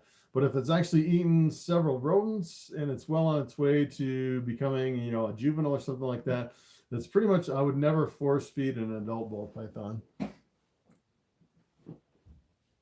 Let's see, opinions on Facebook ball python groups. So yeah, so I've never really been on the Facebook ball python groups over there on Facebook, so I don't really have an opinion because I really don't hang out over there. How long is too long for Ball Python to spend outside his enclosure? Oh, we already got that one. How can I develop a genetic stripe freeway? That's a good question. So this is a little bit tricky because the genetic stripe is recessive, and then the freeway is actually an allelic combination between the asphalt and the yellow belly. So what you'd actually have to do is you have to take something like you'd have to do like an asphalt het genetic stripe, and then like a yellow belly het genetic stripe, or like a yellow belly genetic stripe or something like that. So either the hets or with the two genes, and then breed the asphalt to the yellow belly to get that combination. A little bit tricky because if you actually took this, you really couldn't reproduce it because it's an allelic combination. Unless you actually bred it to like a yellow belly or an asphalt or something like that. All right, so magic in my name. How to introduce males to females that are very food motivated. Yeah. Yeah, your comment did post this time. Yes. All right, so yeah, so actually, I don't know if you've been watching my channel, but I actually had kind of an incident last week. It's been about a week and a half where I took my smaller reticulated python, put it in with my big reticulated python, and that was really in a really crazed feeding mode. And they actually bit each other. The Lucy actually grabbed Sonny's head, had his whole head all the way in her mouth, which was crazy. So what I would actually do is I would probably pick up both of those snakes, kind of go behind them and pick them up and snap them out of their feeding mode before you put them together. But what I actually do is I'll take the male, I'll put it right on top of the female, and then I'll take like a watering can with lukewarm water and I'll kind of sprinkle over both of the snakes. And that kind of seems to snap them out of whatever the mood they're in and kind of gets them into the breeding mood, which is another trick you can use. Pure coconut oil for mites. Yeah, that would probably work. Anything that would really coat the sting. Shimham Japheth, do you have any bamboos that I could buy from you? No, I don't have any bamboos right now. I should have some, hopefully, in about 3 months or so, about midsummer. 3 hours, yes. Yes, I'll probably go 3 hours. We're at an hour 22. I don't know. We'll see how we are at about 2 hours. I was going for about an hour, and it seemed like everyone was saying, hey, I missed the bulk of the live stream because everyone seems to come on like in the middle of it. All right, let's see. So William, for mites I used diluted Nix and it worked well. I've never used Nix. Not sure I've heard of that. Let's see.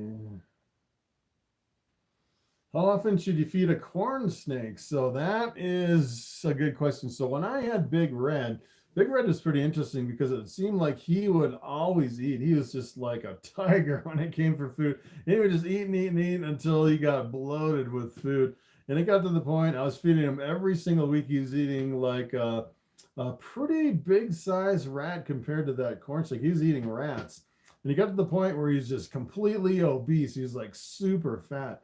And I switched to feeding him like every other week or every third week to try to thin him out. And that seemed like it was working pretty good to where he kind of got into a more manageable size. But it's kind of weird not feeding a snake for 3 weeks. Just you would think you'd actually feed him every single week, but that seems like corn snakes can really get obese because they have a really strong appetite.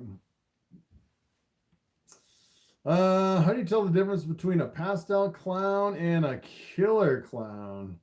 So the killer clown has 2 copies of the pastel. which is the super pastel clown? Good question. Sometimes they can be pretty close between the killer clowns and the pastel clowns. I would say if you have, I would probably look at all the hatchlings in your clutch. If you're actually looking at the hatchlings and try to identify them, usually you can pick out the super pastels from the pastels. Usually they have like a lighter background, usually a lighter head on a lot of your super pastels. Sometimes you'll have overlaps though, especially with the clown. I heard that Frontline works for mites. Does that work? Is it toxic? So I haven't used Frontline myself, so I'm not sure about that. Is a scaleless ivory possible? Yes, so you could have any gene in a scaleless. So that is the scaleless super yellow belt. You could definitely have a scaleless ivory.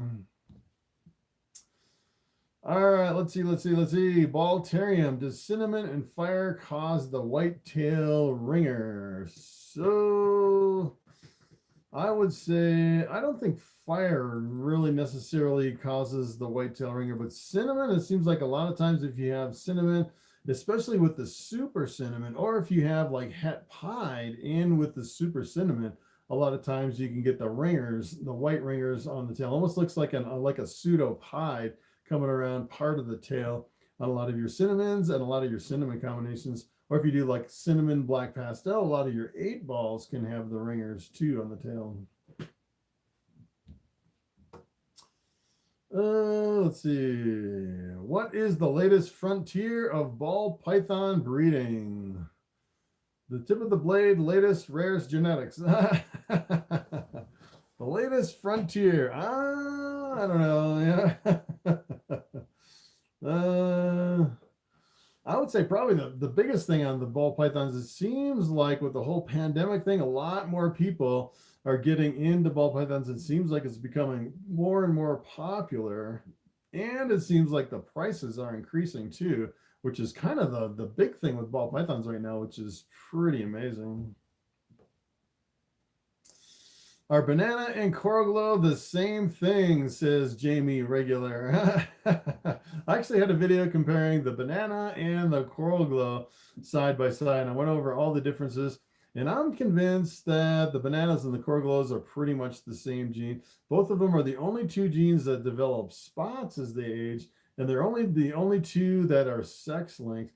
Although there are some, I think there's different versions of the banana and different versions of the coral glow that are really different. So sometimes you can see them that look pretty much the same. Sometimes they look different. So I'm convinced they're the same gene. All right.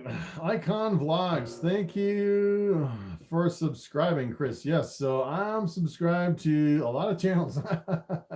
Yeah. So I think I'm subscribed to like 750 channels or something like that, which is pretty crazy. Pretty much anytime I see a ball python channel or a snake channel or anything similar or related, I'll definitely subscribe to that channel. All right, let's see. Colby Boggs, adding to my scales ivory question, what would be a world's first that you know of, and how much would you guess it would sell for? Yeah, so yeah, so that's the world's first. Seems like it always changes because, you know, it seems like there's a lot of snakes every year that I'm not aware of as far as the world's first. So what I would do is, if you look at a combination, I would go over to Morphmarket, see if anyone's produced it, go over to the World of Ball Python, see if it's listed over there. And if it's not, you could possibly have a world's first. And as far as how much it would sell for, I would say it really depends who makes it first. A lot of times the first out the chute, whoever makes that, like the scaleless ivory would be super expensive now, would probably thousands and thousands of dollars. But if you actually were to get into that project and then produce a scaleless ivory, say 5 years down the road, it might not actually be worth even a fraction of what it's worth now. But you never know with the genes. Sometimes they can really tank as far as the cost for them. Sometimes they can increase, which is kind of interesting. Headhunter Exotics, hello, what is going on? Gonna migrate soon to Seattle. Awesome. Icon Vlogs. Banana glow. Yeah, if you cross a banana with a coral glow, you get a banana glow. Yeah. Or maybe I said banana glow. Let's see. Becca Tally, how did you learn all the ball python morphs and how to manipulate them to get what you want? I'm thinking about breeding in the future, but I'm a beginner right now. I have no idea what I'm doing. So yeah, so I actually started a YouTube channel and decided to do ball python videos every single day for the last 3 years. I've been doing pretty much everything I can think of in ball pythons, and that's pretty much how I learned them. So if you actually want to learn them all, you can go to my YouTube channel, go to my videos, and click play all, and it'll go through all my 1,200 videos of ball pythons. I'll pretty much tell you everything that I've learned in ball pythons, which is a lot of the earlier stuff. I think I made some mistakes, all this stuff, and let me tell you, I've learned a lot over all the videos I made. All right, let's see. I lost my place. All right, let's see.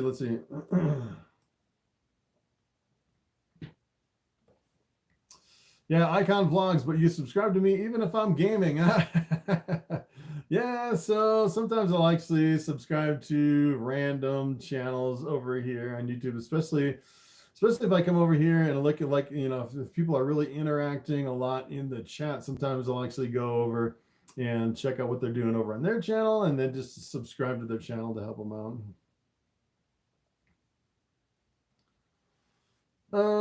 Let's see. I take skipping over my question twice as meaning you just don't want to answer. So Iron Sunset Forge, as far as I know, I've answered every single question. I think, let's see. Yeah, if I missed the question, it might not have popped up to where it's public, where everyone can see it. Sometimes it's kind of glitching out over here. All right, David's Reptiles. I have a male banana enchi and a female spider, 66% het axanthic VPI. What combination can I produce? Good question. So you have a male and a female. That's good. The male is a banana enchi, which is one of my favorite combinations. The female is a spider, 66% het axanthic. So there's a 66% chance it has one copy of the VPI axanthic gene. So you don't know if it's actually in there. So if you actually bred those two together, I'd say all the offspring would be possible hets. You don't really have a percentage at that point, unless you actually prove out the het axanthic. So what you'd actually get is you would get bananas, you would get enchis, you would get spiders, you would get banana spiders, banana enchi spiders, you would get enchi spiders, and you would get some normals. All of them would be possible het axanthic. All right, let's see. The reptilian humanoid. I've kept different snakes over the years, but I've never had a ball python. I've worked with them, though. Some of the morphs are absolutely amazing. Yes. Yes, buy one ball python. It's like potato chips. You end up having a whole bunch of them, which is kind of crazy. All right. Let's see. Brian B talks about the banana and coral glow in one of his talk shows. That Brian was there during the conversation about the two original breeders, both agreeing that they're the same gene. Yes. So, hey, wow. Thank you for that super chat. That's like one of the biggest ones I've ever gotten, honestly, over on this channel. That's amazing. All right. Thank you. Just wanted to say Trashman0131. Wanted to say thank you for sharing your wisdom and everything you do. Keep it up. I enjoy watching your videos and they come out, and looking forward to see your future hatchlings. Thank you very much. Yeah, it's pretty much, I pretty much consider it my full-time job doing YouTube. YouTube and snakes is pretty much all I do. I don't have a day job, so this is what I do, just kind of hang out on YouTube. All right, so yeah, so back to this question. It's kind of interesting. Looking at what Brian Barczyk says in the original breeders of the two genes, and then you actually go to the reptile shows and you're like selling, like, for example, I actually went to a reptile show and I had coral glows on my table and I was selling right next to a guy who had bananas. And if you look at my coral glows and you look at his bananas, they're definitely different. There's huge differences between my coral glows and his bananas, which is pretty amazing. And most people that you talk to say, yes, there is a difference between the bananas and the coral glows, although I think they're very similar. It's kind of similar to kind of like the lesser and the butter. Some people think they're the same, and some people think they're different. And if you actually look at, for example, if you look at the black pastel and the cinnamon, most people think that they're different, although some could argue that the black pastel and cinnamon are just basically two different lines of the same gene, similar to the banana and the coral glow. Do you still fly your drone? Yeah. As a matter of fact, I just pulled the batteries out for my drone and I was charging them just the other day. I haven't flown my drone for a long time. And when the summer comes and things warm up and dry out, we get out of this crazy snowdrift season. We've had so much snow, I'm just exasperated. Now it's starting, we're going through the season where everything's melting and getting muddy, and we have these huge drifts of snow. It's pretty miserable outside. So once everything warms up and dries off, yes, I'll be riding my motorcycle and flying the drone and doing some other stuff, which would be pretty cool. All right, Senpai. I'm getting my first ball python in a few days. He's 380 grams and 7-month-old. That's pretty big for a male, right? So yeah, so 380 grams at 7 months, I'd say that's a pretty good size. Not too big, not too small. I think that's about an average size for a 7-month-old male.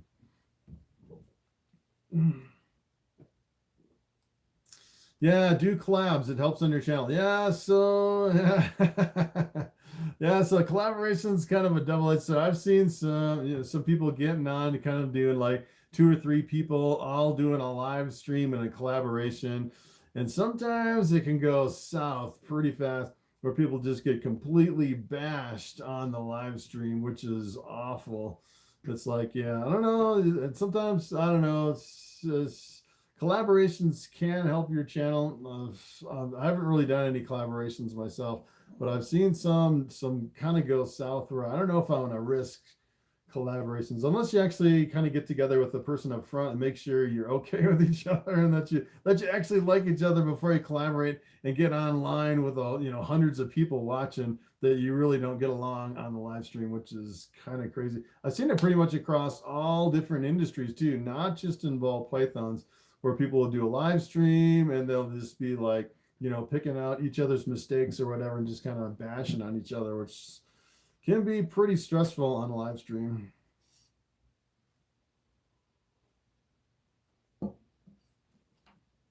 All right, Balterium, you are so helpful, more than you know. Thank you. I try. I try to get my information accurate and correct. That's kind of the hardest part because, keep in mind, I've only been breeding ball pythons for like 6 years, and I'm trying to, do like morph reviews and all the combinations and everything. And then there's, the people that have been doing it for like 20 or 30 years that actually know all the people that discovered and developed all these genes. And it's kind of hard to even, do this kind of work without actually knowing that. I mean, there's so much. If you actually looked at one of my last videos where I was looking at all the different morphs, and there was like 317 morphs or something like that, and, try to contact 317 different people and then have the time to sit down and go over all the ins and outs of all the genes and everything. It's just pretty much impractical as far as getting everything 100% correct. Doing this, it's kind of crazy. All right, let's see. How are the ducks doing? Yeah, so the ducks are doing pretty good. I'm actually getting a lot of duck eggs right now. Getting close to the point where I'm gonna start selling some fertile duck eggs, which would be pretty cool. So one of the biggest challenges with the ducks right now is I need to figure out a way to separate all the different species. I have ducks and chickens. I have several different species of ducks that I all want to separate. And then I have one Pekin duck that's been getting beat up really bad. I had to separate him into his own enclosure. So I need to do some fence building, some coop building, and I need to work on the ducks to kind of get them up to speed as far as now that they're all adults. And then I still have some roosters, and those things are crazy too.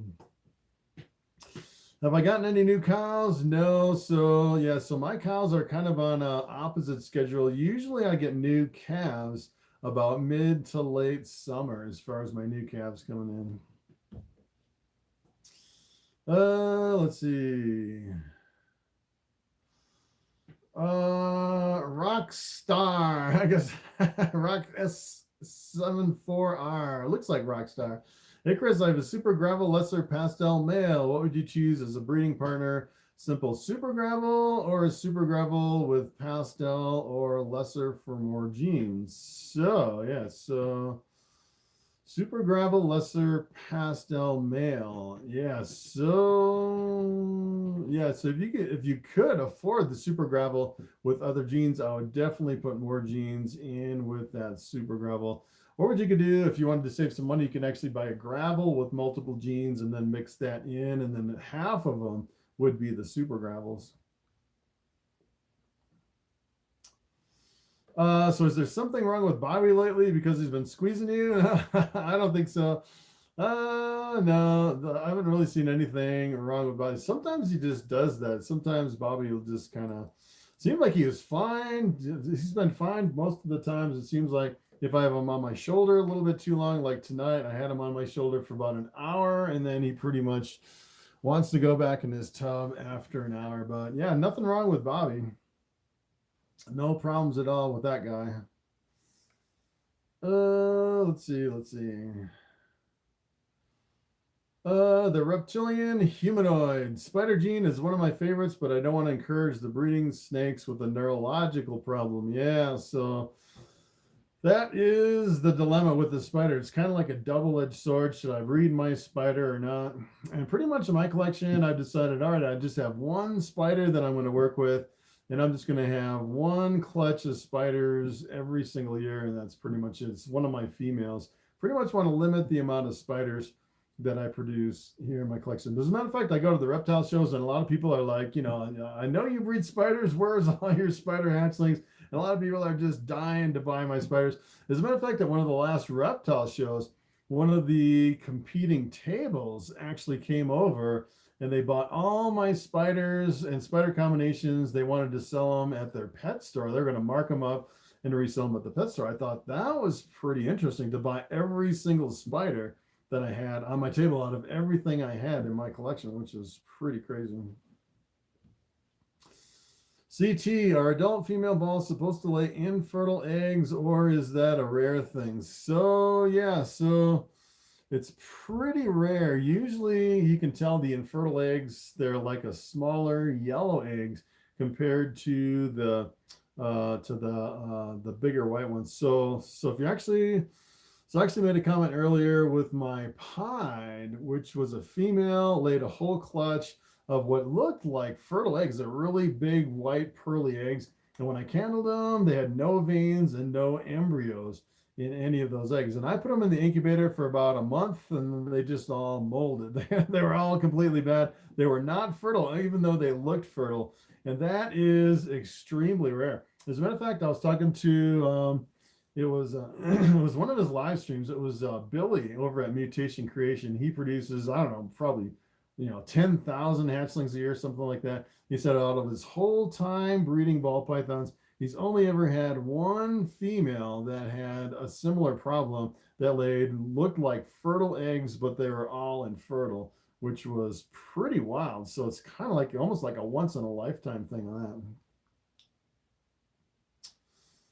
that. Can you show us your favorite snakes you have produced recently within the past year or two? Yeah, so I actually just did one of my last videos was showing every single snake in my collection, and I pretty much sold pretty much everything that I have. I only held back 2 hatchlings from last year. One of them was a bamboo pastel pinstripe calico, and the other one is a coral glow pinstripe. So only 2 males that I held back from last year. Sold a whole bunch of them that I really wanted to keep, but I really don't want to expand my collection too far. So I'm pretty much limiting myself to just keeping 2 holdbacks every single year. So let's see, we're at 1:44. So maybe another hour, 15 minutes on the live stream, if we can go that far, if my voice holds up.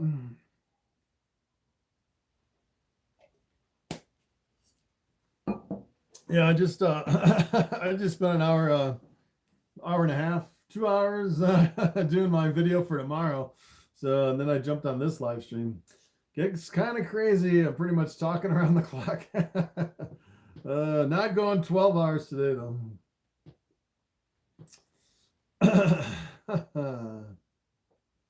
Let's see. Originally planned on buying 1 ball python with a Zen habitat. Managed to get 2 ball pythons, planning on going to snake rack tubs for breeding. Awesome. Yeah, that's the way to do it.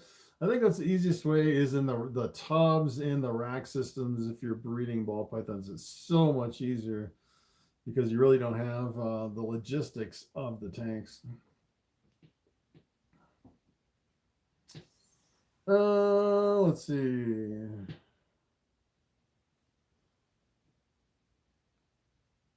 $64 watching, 64 likes. We actually have, I see 68 watching, 70 likes. All right. Pretty good. Not bad. Hey, 2 thumbs down. Who did the thumbs down? Must have been grandma coming over from the knitting channel. Maybe she got freaked out by the snake or something. All right. Let's see. All right, let's see. From 2 gene to a 3 gene, what's the average increase on cost to the 3 gene morphs? Yeah, so it really depends on the genes. So I always thought, if you had, say for example, you had like a pinstripe, just like a 1 gene animal, I'd say pretty much the kind of the low average that I'm always looking for is like anywhere from like $75 or $80 or something like that. And when you add 2 genes, so if you actually took, some of the more common genes that have been around for a really long time, like your lessers, your Mojaves, your fires, your pastels, all those, I'd say maybe $80 a gene. So you start stacking them on top of each other. So like a 3 gene combination, it'd be like 3 times 80 to kind of figure it out. But if you have genes like the coral glow, I've actually seen coral glows sell for like $200, $250. So it really depends on the gene. If you add bamboo, that can be like anywhere from like 300 to 500 just for the bamboo. And then you add other genes on top of that, they can kind of stack up. If you add something like confusion, that's like $1,000 right there just for the confusion gene. So like a confusion, lesser Mojave, you're looking at lesser Mojave, you figure you're paying like another $160, $200 for those genes on top of a confusion to get like a $1,200 snake. That's kind of how I figured out in my head as far as the prices. All right, so let's see. Keep it up. I will, Moonstone. Thank you.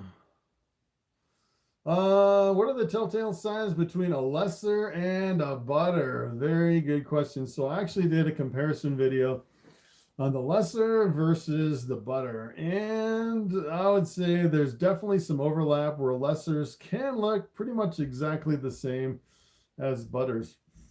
Well, keep in mind, a lot of your butters will be a lot brighter than some of your lessers. Some of the lessers will be a lot darker. So for example, you could take like a really dark lesser and a really super bright butter.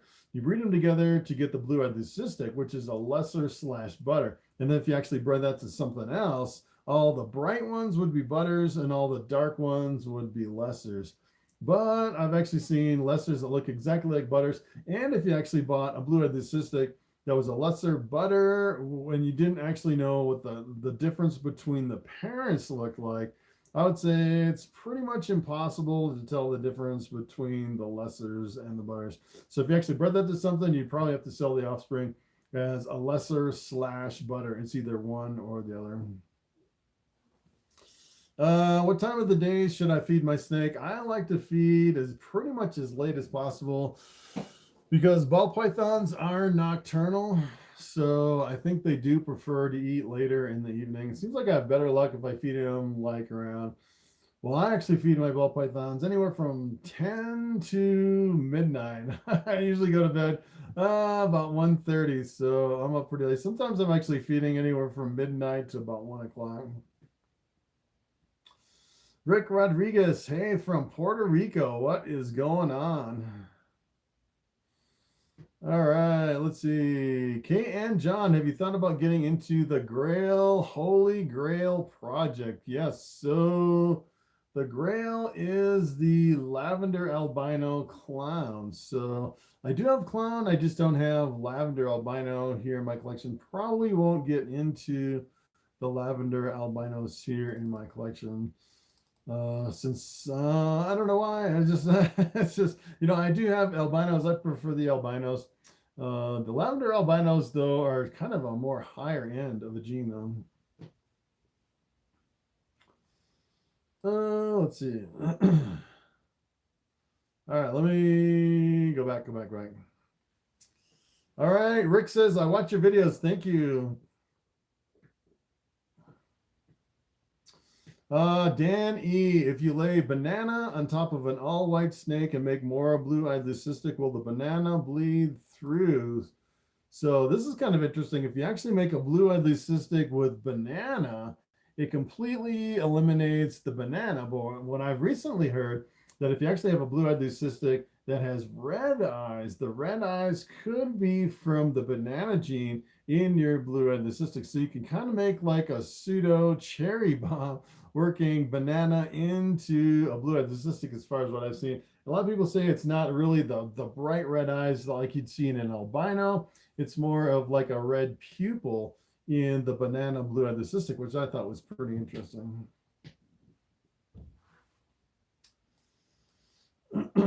Let's see. I also think my normal has a hidden pi gene. How can I tell if she has a hidden gene? So sometimes it's hard to tell on normal if it's het pied or not. Sometimes you can actually see tracks on the belly of a het pied. Sometimes you can see kind of a jumbled up pattern on your het pieds, but pretty much so what I do is I actually breed that to like a visual pied, because if it is het pied, half the offspring would come out as visuals. Little Papa 196, hey, what is going on? Gem Pong 143, watching from the Philippines. That is pretty crazy. So what's kind of interesting is I actually put out like 24 short videos that are like less than 60 seconds in a vertical format. And let me tell you, on my channel, it seems like they completely tanked. And then a couple of them actually took off, those shorts. If you actually go into the analytics on the shorts, it seems like most of the views come from India and the Philippines, which is pretty interesting. So it seems like a lot of those shorts are actually driving more views in from India and the Philippines, which is pretty interesting. Let's see.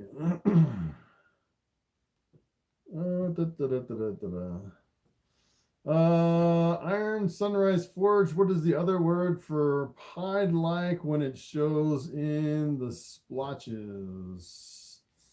Pied like.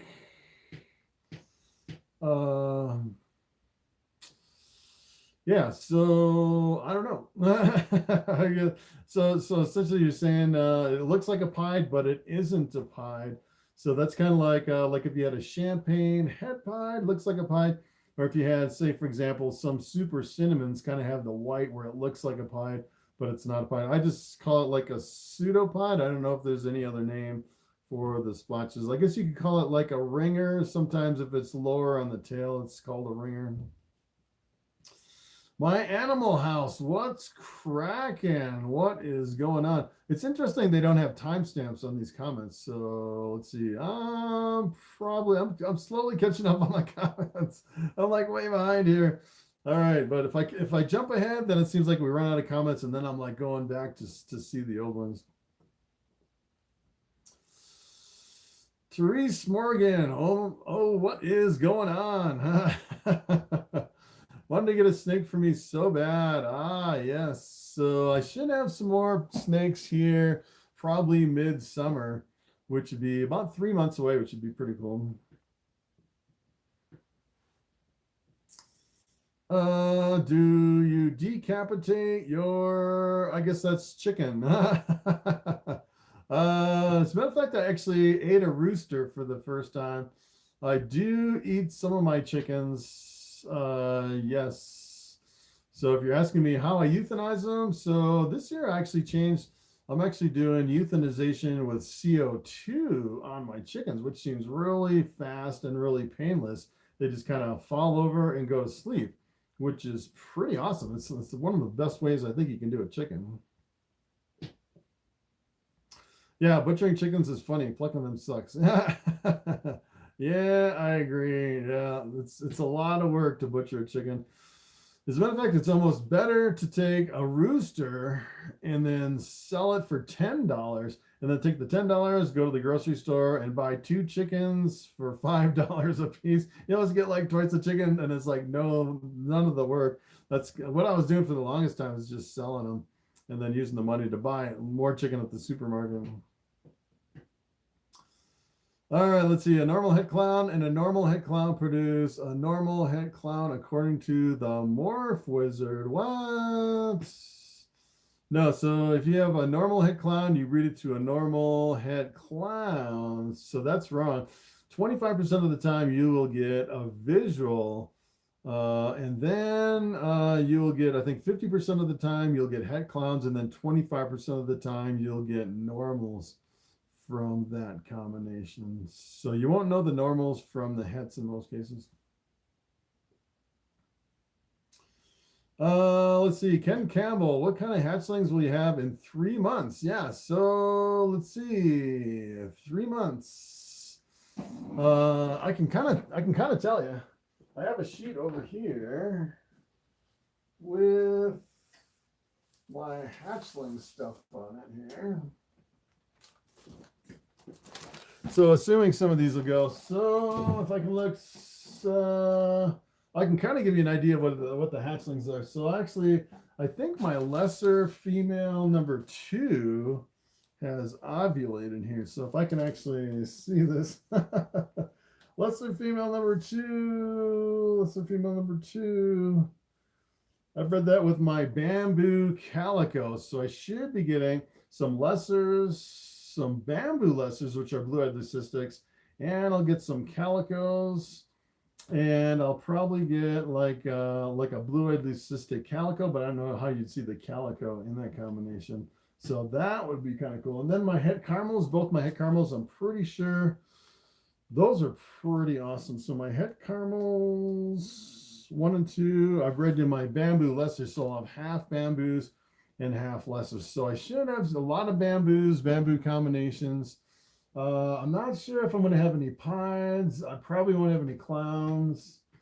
I might have some more bamboo combinations with my pastel pinstripes. Matter of fact, let's see. Pastel pinstripe female number 1. That one, I think I did with my coral glow. So I should have some coral glows, maybe some, I'll probably have some banana inchy het clown combinations, maybe with pastel and pinstripes too. So I should have some stuff like that, which would be pretty awesome. How do you give this guy a thumbs down?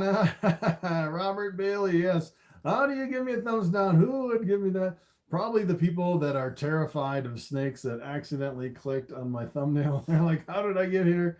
That's kind of crazy. As a matter of fact, probably what it is, a lot of times you don't actually click on the videos. What happens is you're watching something else, and then you have it on autoplay, and then something like this just randomly pops up, and you're like, where did this come from? I've actually kind of gotten some weird places where it automatically suggests something completely random, and it pops up like a knitting video or something. I was like, how did I get here?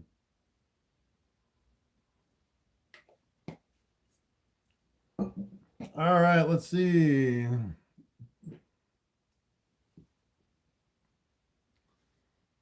If I have my female in a bioactive display tank when she is ready to breed and I put her in a tub, do you think there will be issues since she is used to the bioactive tank? So, good question. So you're talking about moving a female from a bioactive tank to a tub for breeding. I'm not sure if that would freak them out or not. So what I've always done pretty much in my whole ball python career, I've always taken the male and put it in with the female. I've never really moved the female for breeding, although I think it would work. You put the male with the female, it doesn't really matter where they are. I think they would actually lock in that case.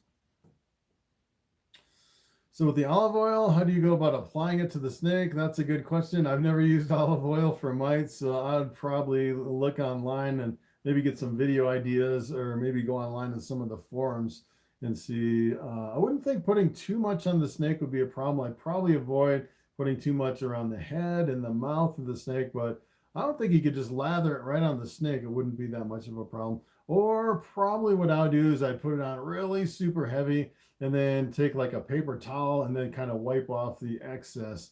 So you have a coating, but it's not like dripping on the snake. 2 thumbs down. There's haters everywhere. Yeah. That's part of YouTube. So yeah,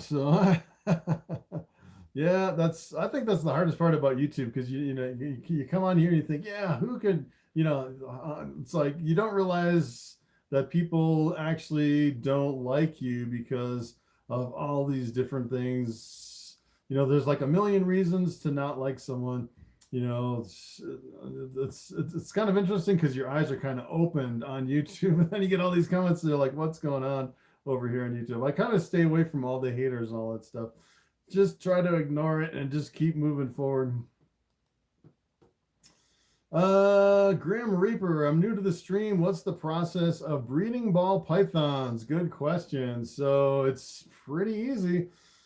Pretty much in the middle of October, I just put the males with the females for about 3 days, and then once or twice a month, you just keep putting the males with the females, cycling through all your females, and then I'd say probably about 5 months later, I separate the males and the females, and then just wait for the eggs. That's pretty much it. It's not really rocket science. Kind of the hardest part is trying to get the females to eat, and so they'll actually lay eggs. All right, let's see. My python sometimes gives a random puff of air, not a hiss, or starts making a wheezing type noises intermittently, not RI, but wonder what this means. Yeah, so sometimes my snakes will kind of do that, especially if you like pick up a snake like this and they're breathing kind of the weird way. You'll actually, hey, thank you for the super chat. AI, all right. So yeah, I've actually done that with Bobby, pretty much any of my snakes. If you actually just kind of pick them up like this, every now and then you'll hear them just go like, it's kind of like squeezing on their rib cage, and they exhale at the same time. You kind of get that wheezing sound as far as the snake. But if it's just kind of at rest and they're always wheezing all the time, then you have a problem. But I'd say just kind of randomly, just kind of like, like breathing, like people do. Sometimes you hear the breathing. I don't think it's a real big deal with ball pythons. Kim Watts, do I take pre-orders on my hatchlings? No, I don't, because as a matter of fact, I tried that for a while, and the problem is I had pretty much all my hatchlings sold for a while, and then you get down the road like 3 or 4 months later, and then half the people don't have the money, another half of the people, they actually bought another hatchling, or they have life circumstances that have changed or something else, and not very many people after several months will still want to buy that snake. It's kind of interesting. So I pretty much just sell them as I produce them here on the internet. Let's see. I have a love-hate relationship with my ball pythons. They'll stop eating and I'll get stressed and not want any more at the same time. On Morphmarket. Yeah, so it's kind of one of the big things with ball pythons when you first start. That's kind of nerve-wracking when they won't eat for weeks and weeks and months. But keep in mind, it's pretty much normal for ball pythons. And a lot of people kind of give ball pythons a bad name because they're really hard to get to eat.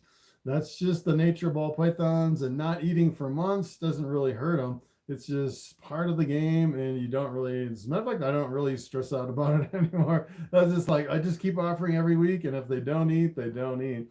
And sometimes there's little tricks you can try here and there for some snakes that haven't eaten, if they actually haven't eaten for a long time, and they start, if you can really notice they haven't eaten and they kind of get shrunken in, where they look really anemic and looking really super skinny, that's when you have to start thinking about other ways to feed your ball python. But that rarely happens. They'll usually not eat for a long time, and you won't hardly notice like even weight loss or anything, which is kind of crazy.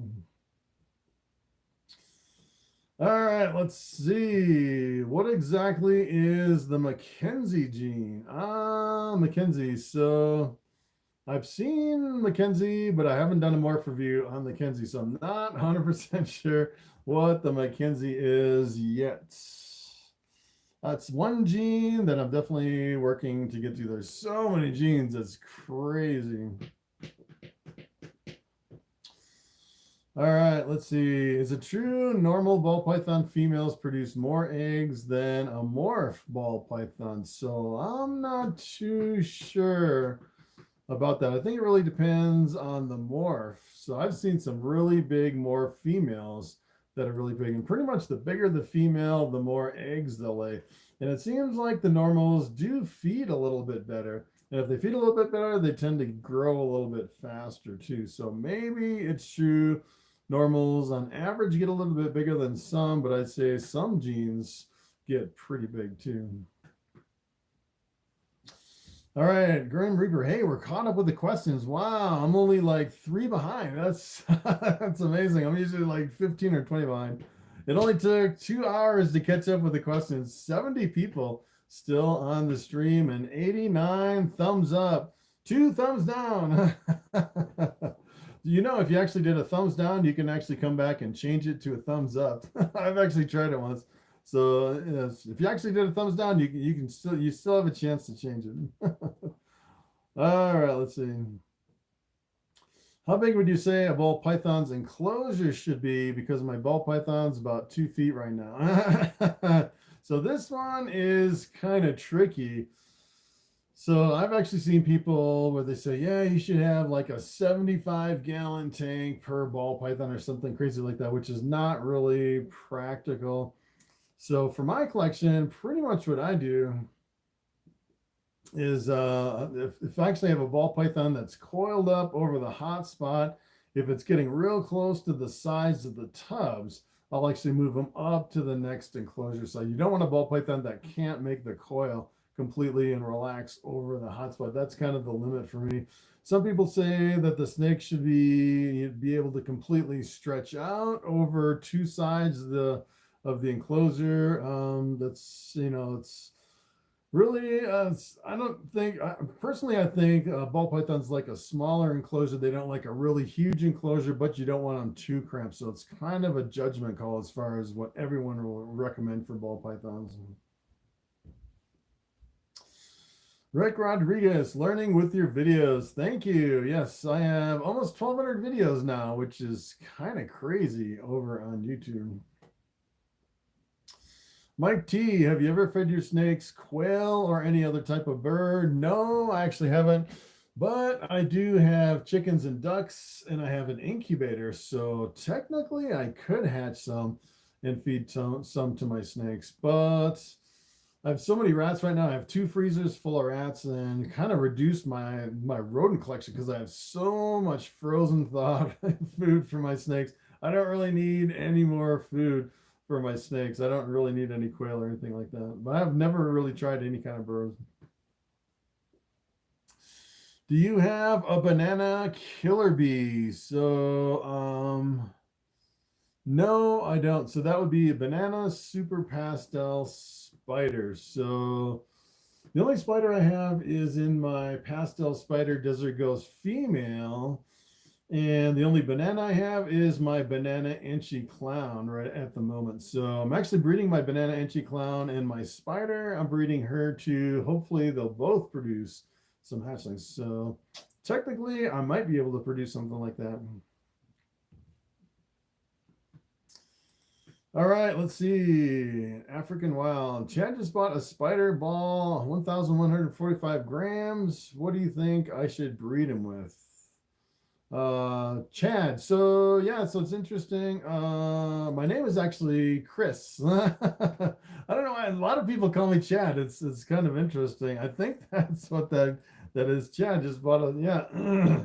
So yeah, you can call me Chad if you want, but that's technically not my name. All right, so I just bought a spider ball python. Yeah, so spiders are pretty awesome. You know, a lot of people kind of shy away from spiders because of the potential head wobble. But what I really like with the spider bamboos are pretty awesome. You can actually do spider and calico. One of my favorite combinations is doing a spider calico with other brightening genes mixed in. So you could do like a spider calico, like a pastel, yellow belly, fire, orange dream, all in with the spider calico. Those are some of the most breathtaking combinations, like especially if you do like the super orange dream in those combinations. Let's see, which recessive genes do you recommend to start with, says Irvin Diaz. Yes, so I'd say most people would recommend pieds and clowns, which is pretty much the two biggest ones that most people will recommend.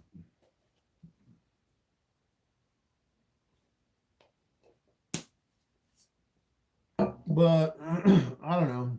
If I was just starting out, probably what I would do, instead of doing pieds and clowns, I would probably do desert ghosts, maybe like pastel desert ghosts. A little bit more expensive for the desert ghost stuff, but I think there's less of a market. You could probably dominate more with the desert ghost stuff versus the clowns and the pies. Let's see. She can move freely, like she can fully stretch out, but should I get a bigger enclosure as she gets bigger? Yeah, so that's the thing with ball pythons. You don't want them in too big of an enclosure. That's why I have multiple size tubs.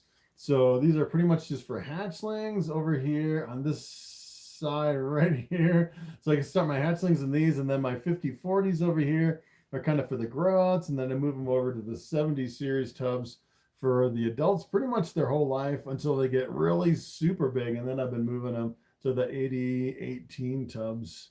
So I wish you could just have one tub that was like, you know, perfect for the whole life of a ball python. But if you put up like a hatchling in a really big tub, it can really stress them out. When is the breeding season? Yeah, so it's pretty much year round for ball pythons. Essentially, I start pairing up in mid-October, cycle my males through for about 5 months up until pretty much the middle of March, like right now. And then I stop pairing up. And then we're just waiting through the ovulations and the egg laying for the next few months until pretty much late summer when I get my last eggs, pretty much like maybe 2 months before I start pairing up again. And then the last 2 months, you're just trying to put in as much food as you can into your females to kind of catch them up so they produce for the next year. So it's almost like a 12-month process breeding ball pythons. As a matter of fact, some of the females kind of lay late in the season where it kind of runs over the 12 months, and then you have to give them the next year off, which is kind of a bummer. Let's see. Are you a member of USARK? So I am not a member, which is kind of weird. I've actually tried to sign up a couple of times. I don't know if I have a problem with my browser, if there's a glitch in the system, but no, I'm not a member of USARK. But you can actually donate. Every time you ship a snake, you have this little box checked over on shipyourreptiles.com that automatically will give $1 to USARK for every snake you ship. So that's pretty awesome. And I do promote USARK, protecting our rights as reptile keepers.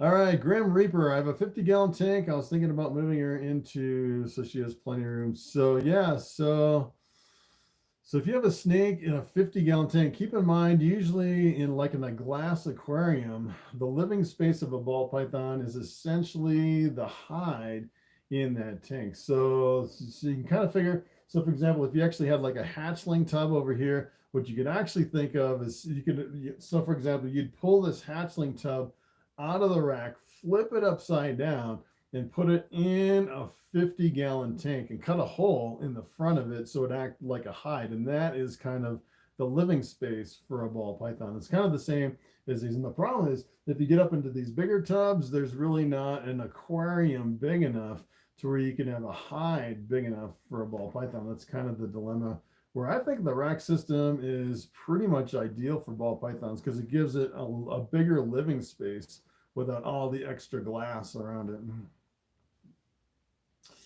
What's your next biggest project, Snake? Yeah.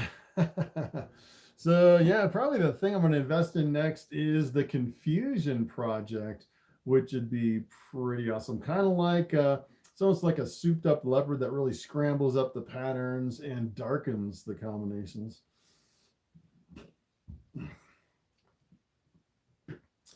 Ever own a dirt bike? Yes. I owned a whole bunch of motorcycles.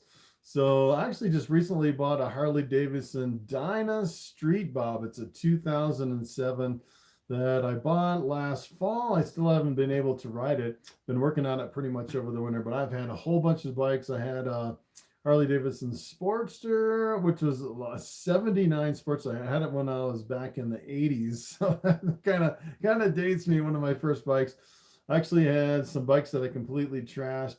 One of my biggest dirt bikes, I had one of the biggest dirt bikes that Yamaha ever made. It was I think it was an IT 490, and I'm a pretty big guy. I'm like 6'4", and for being a big guy, 6'4", I was actually tippy-toed on that dirt bike, which is, I could hardly even hold that thing up, and it would do wheelies in every single gear. That thing was so powerful. And it hurt me really bad. And after I crashed it for I don't know how many times, and I thought for sure I broke my collarbone, and I finally got rid of it because I got hurt so much. You feel like you're invincible on a bike like that. You see a trail going up, and you're like, if someone can ride that trail up, I can follow that trail because I have the biggest dirt bike that Yamaha ever made. And that's kind of what hurts you. You kind of think you're unbeatable on a bike like that. All right, so Kim Watts, what do you think of adding wild caught to the collection? Yeah, so a lot of people say that you can increase the genetic diversity by taking like a wild caught and then breeding something to it, or breeding it into your like some of your weaker strains to kind of enhance the stability of your genetics. I don't know if there's a lot of merit to that, but I think you could potentially do it, bringing new genes, not really new genes, but new genetic, like a new genetic stability. So for example, if I actually took Bobby and I bred it through my collection and took all those bamboos and started breeding them over and over and over through my collection, it kind of gets weaker and weaker until you bring in new blood. And potentially you could bring in like even a wild caught normal and then breed more bamboos. Potentially you would get stronger bamboos breeding it to like a wild caught normal, which would be kind of interesting. All right, so meats and beats. I also have a bumblebee. What do you think I should breed him with? Yeah, so bumblebees, yeah, so you can actually do what I would do with the bumblebee. You could breed it to a bamboo and make some bamboo spiders, which is a pretty awesome combination. Full Throttle, love your channel. Thank you. All right, so we are at 2 hours, 17 minutes. I might switch back and get Bobby. This guy's kind of, this guy seems like super head shy. I don't know what's going on with this guy. But I want to put Bubble back, and we'll get Bobby. Bubble was doing pretty good here for the last 45 minutes or so.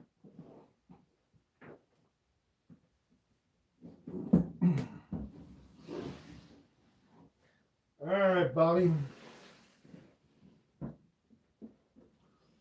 Come on, Bobby. All right. We got Bobby, the star of the show. He's back.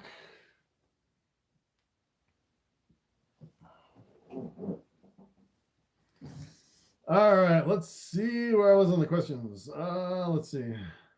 We still have 70 people on. That's pretty incredible. 97 thumbs up. 2 hours and 18 minutes into the live stream. All right, let's see. What tack collection system? I'm not sure what you mean about tack collection. What tack system? Tack system? Rack system. All right. What rack system would you recommend for a small collection? So yeah, when I started in Ball Pythons, what I actually did is I decided to go with these professional ARS racks because you can actually buy them just one or more levels at a time. So if you're on a budget, technically you could just buy, like from this ARS 5040, you could just buy one rack of 4 tubs, which is not really that expensive if you actually look at it. I think it's only like $100 and some, which is pretty good. Let's see. I have a killer bee, not close to breeding yet, but wondering what to pair him with best. So yeah, killer bee, which is a super pastel spider. What I would actually do is I would breed anything super pastel to more super pastels. Let me tell you, super pastels are one of my favorite, especially when you mix other genes into the combination. I would love to just base a whole collection around super pastel combinations. All right, James, I've heard that pies are sometimes tricky to get to lock. Have you had any issues or experience with being more difficult than others to breed? So yeah, so for some reason, it seems like they're locking. My females just won't lay eggs. I don't know what's going on with my female pie. She's only laid eggs once since, well, she's 6 years old now. Only one clutch of eggs in 6 years. And you figure, well, the first 2 or 3 years they don't lay, so it's been one of my lower production females, my pied, which is kind of crazy. Maybe I'm having a problem with locking, which I haven't really thought of, which is kind of interesting. All right, what would you say are the best things to have in an enclosure for things like heating, light, and substrates? So light, you don't really need any type of light in the enclosure. Ball pythons prefer a dark enclosure. For heating, I prefer to heat from the bottom, from the back in the bottom. It doesn't really matter what type of heat mat or controller that you use, just something you can dial into I'd say like a 90-degree hotspot. Most people say anywhere from 88 to 90 degrees for the hotspot in the back. And then for the substrate, I pretty much all go with a coconut husk chip as far as the substrate. I'd probably stick with something coconut husk. It seems like it's a little bit more expensive, but it's the least amount of work. It seems like it absorbs the most smells and the mess the easiest. What do you think of the VE6 racks? So I'm not really, as a matter of fact, I was thinking about doing a rack review, comparing all the different racks. And let me tell you, when it comes to racks, I don't know any of the racks.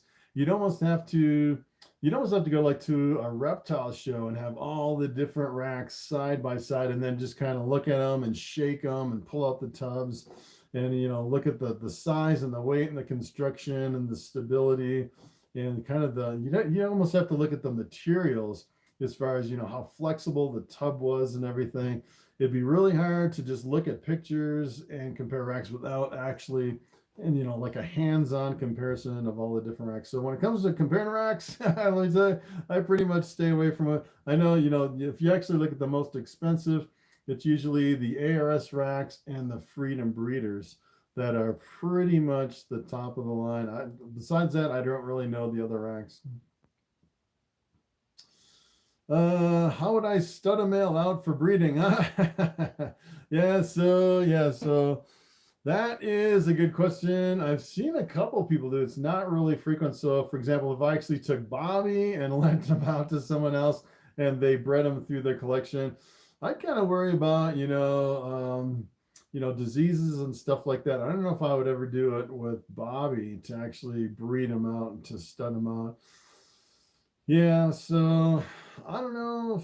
Personally, I'm not really a big fan of studding out males. What I've actually seen a lot of people do, what they'll do is they'll go over to Morphmarket and they'll buy like a really high-end male. They'll breed it through their collection, and then at the end of the season, they'll turn around and sell that male and then buy another male over on Morphmarket and keep cycling through all their males. I thought that was kind of an interesting way to do it. I don't do that here in my collection where I cycle through my males. I pretty much keep all my snakes. I kind of hold back all my hatchlings for future breeders. And every now and then I'll bring in a new snake, but it's not like I'm constantly rotating my males. How long have I been breeding snakes? This is my 6th year, believe it or not. It's coming on 6 years breeding snakes. Are you planning on working with the sunset morph?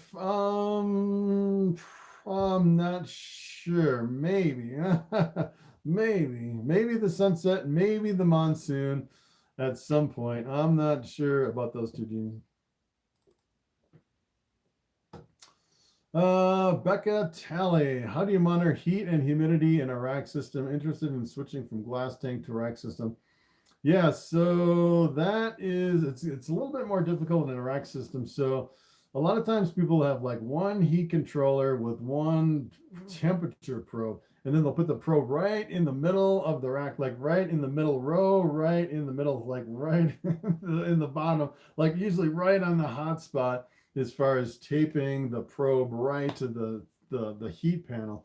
And the problem is it kind of dials in the temperature perfectly for the middle of the rack, but then the top of the rack and the bottom of the rack are a little bit cooler than the rest. So what I would probably do is I would probably do multiple heat controllers, or you could do like one of the Herpstat 4s that have like the 4 probes and the 4 zones.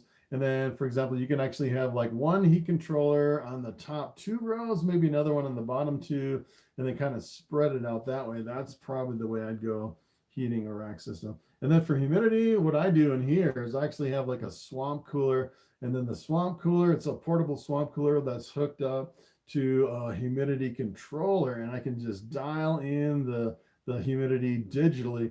Actually, pretty much my ideal is right now I'm like at 52% humidity, which usually goes down like 5% below 52. And then once it kicks on, it'll go all the way up to 52 and then slowly come back down that 5% until it hits that lower limit. But it seems like that's been working really good as far as the humidity for shedding here in my reptile room.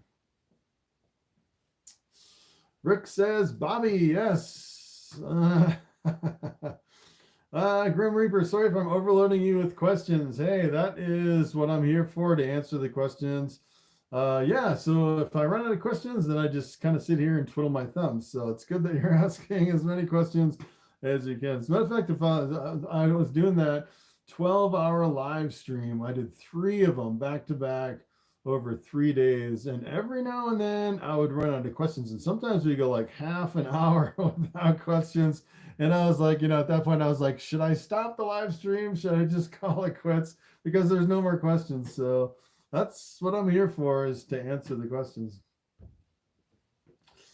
All right, would you be able to see the Enchi in a champagne pastel? Good question. Yes.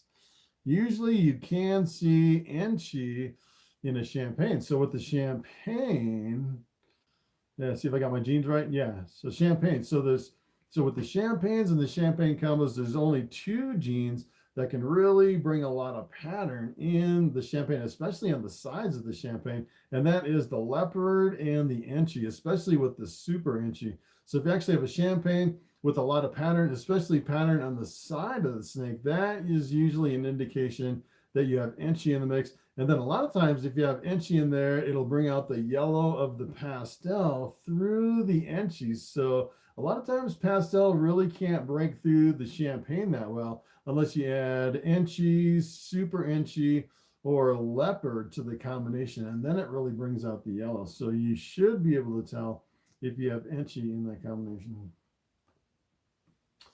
Would a 48 by 18 by 18 enclosure be sufficient for full-grown females? So what I would actually do, I'm not sure of the dimensions, but you can actually go over to arscaging.com, look at the ARS 70 series tubs. I'd have to pull out my ruler and actually measure one, but that is pretty much the ideal size for an adult ball python. They actually have all the measurements over at ARS Caging, so you can actually go and check that out. Ashley says hi, what's going on? Yeah, so the V6 racks are very nice, but the 6 to 7 week lead time. Yeah. Hey, yeah, so if you want to make some money, forget the ball pythons. What you need to do is you need to be making some rack systems. It seems like every manufacturer of racks is like months and months and months behind. They have so many people ordering racks and they just cannot keep up. As a matter of fact, I think I've seen some of them that were like 4 or 5 months behind. They just can't keep up with all the orders. So yeah, if you were actually making some rack systems, you could really crush it as far as sales. Meets and Beats, you're my boy Bobby. Yes, I brought Bobby out for the last little bit. Looks like we have a half hour to go to finish the 3-hour live stream.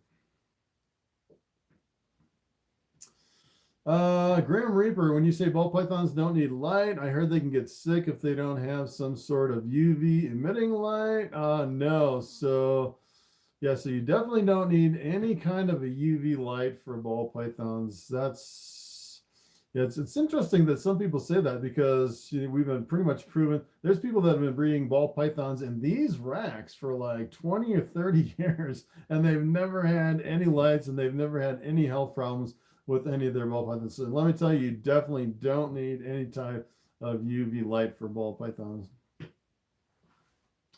Ashley says, we love your channel so much. Thank you very much. All right, let's see. We have a pastel lesser. Nice. Let's see. Meets and Beats. My heat mats are losing their grip. Do you have any tricks to keep them on? So really depends what you have your heat mats on. So for example, on these ARS racks, what they actually have is they have a metal strip that goes underneath the back parts of the tub. So the tub slides on top of the metal strip, and then on the bottom of the metal strip, they actually glued those flexible heat tapes on the bottom of the metal panel. So I would think you could take any type of like an aquarium sealant glue or something like that and just glue them straight to whatever you have.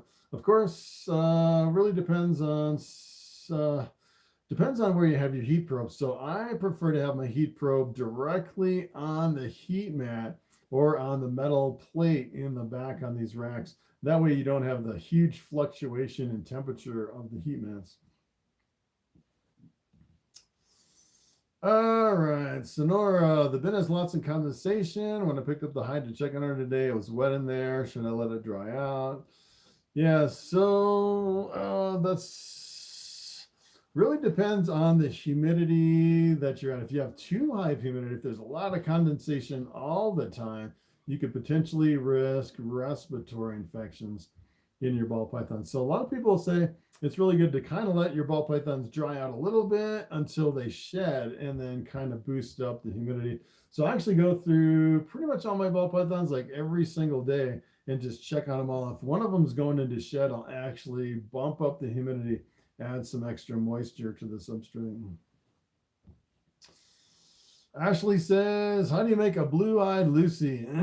Good question. I actually have a video on, I think it's like 39 ways to make a white snake. As a matter of fact, I have one just on blue-eyed leucistics, and I have a whole spreadsheet and all the different genes that you can use to make a blue-eyed leucistic. I think there's like I can't remember off the top of my head, maybe about a couple dozen different ways at least to make a blue-eyed leucistic. It contains 2 genes in the blue-eyed leucistic complex, but not all the genes will actually make a white snake. Only some of them will. It gets a little bit complicated. Yeah, so you don't want to bother if you don't have to, since you've only had her a couple days. So yeah, so if you've only had a snake for a couple days and it's in blue getting ready to shed, you could probably leave that snake alone until it sheds. That's probably a good call. All right, let's see. My Ball Python is always cold and has a heating pad in there. Do I need any other lights? So yeah, so the way, it really depends on the temperature of your room. If you have a really cold room temperature, sometimes even the heating pad underneath is not enough. So it really depends on where they're sitting on. So a lot of times I've actually seen a lot of people, they'll have like a 90-degree hotspot with a lot of substrate on top of that, which doesn't really do anything for the snake. So what I do is I take all the substrate away from the hotspot in the back to where they directly sit on the 90-degree hotspot in the back. But yeah, if you have a really cold room, you could put a heat lamp. I've actually seen where they have heat lamps that have like it's kind of like one of the thermostats where you can adjust them. I can't remember what they call them off the top of my head, but you can actually put a temperature probe under the heat lamp, which will dim. It's like a dimming thermostat that'll dim the heat lamp to control the heat lamp so it doesn't get too hot from the top. You could try that. Let's see. Grim Reaper, how often should you say I should feed my 2-foot female ball python? I like to feed once a week. That's pretty much the average. If your snake's starting to look really skinny, you can actually feed twice a week, depending on the size of the rodents that you're feeding to the snake. Fight to be fit. Does Bobby have any genes besides bamboo? No, this is just a straight bamboo, no other genes in the mix here. You know what's funny about Bobby is I've been breeding him for years and years and years, and he's always produced really bright, super high contrast bamboos, except one. I actually produced one that was a super dark bamboo, which I don't know. At first when I produced it, I thought maybe there's cinnamon or something in here, which is kind of crazy. But come to find out, you know, after years of breeding, there's nothing else in Bobby, just a straight bamboo. Yeah, I want a bamboo just like Bobby. Yeah, he's like the most mellow snake. He's a pretty awesome snake. Are there any morphs you would recommend avoiding for someone just getting into breeding? So yeah, I do have a few videos on, I have some that are titled avoid these genes or like genetic defects or something like that. So you can actually look up some of those videos as far as what to avoid or some of the complications that you're getting into with certain genes. There's like a whole list of different ones that you have to kind of watch out for.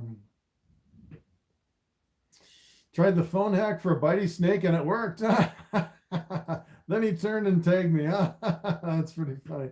I was wondering if that was going to work. So I had mentioned in one of my videos that I thought maybe you could take a really super aggressive bitey snake and then have it watch a video on your phone. It kind of hypnotizes them and mesmerizes them, and come to find out, yeah, it worked for a little bit, and then they turn around and bit you. That's pretty funny. Yes, please do a rack review. Yeah, some things I kind of stay away from in the rack reviews is kind of the ones that I feel like, even with some genes, I kind of stay away from because I feel like I really don't have the expertise and don't really see enough information in order to get a really good handle on some of the genes, or especially with rack reviews or some of that stuff. It's maybe someday I'll do a rack review if I can actually get a hands-on side-by-side comparison of different racks.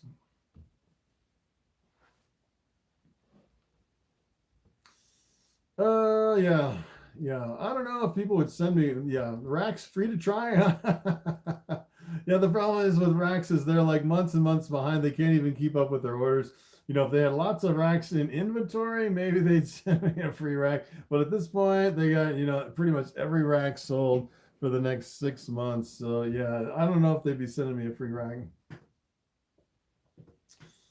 If you'd have a choice, what would be an ideal must to pair with a Superfly Leopard Lesser? Wow, Superfly. So that is Super Pastel Fire Leopard Lesser. That's a crazy combination.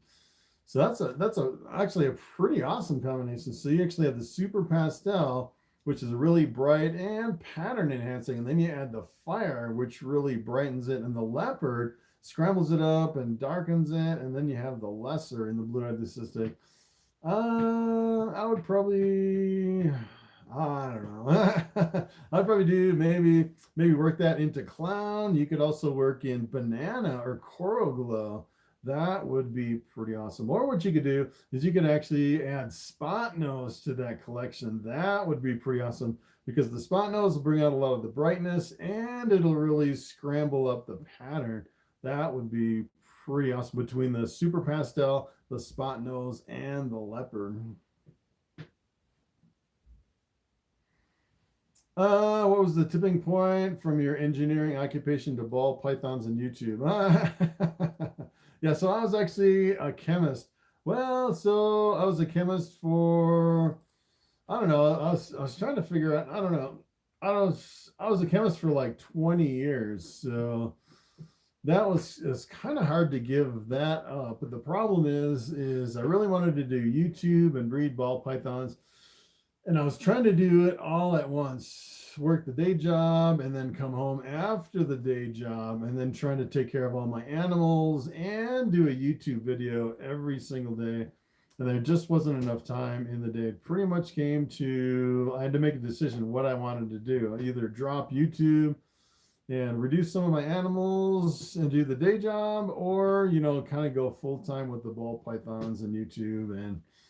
And the good thing is that, you know, a lot of the people that I was working for in the laboratory and everything, you know, if I ever wanted to go back, let me tell you, I definitely have a job there. So there's no problem with, you know, going back. As a matter of fact, a few times I was like, you know, it'd be nice to go back to my day job, which would be a lot easier as far as, you know, just kind of working 7 days a week and the regular salary and the regular paycheck instead of the ups and downs on YouTube and everything.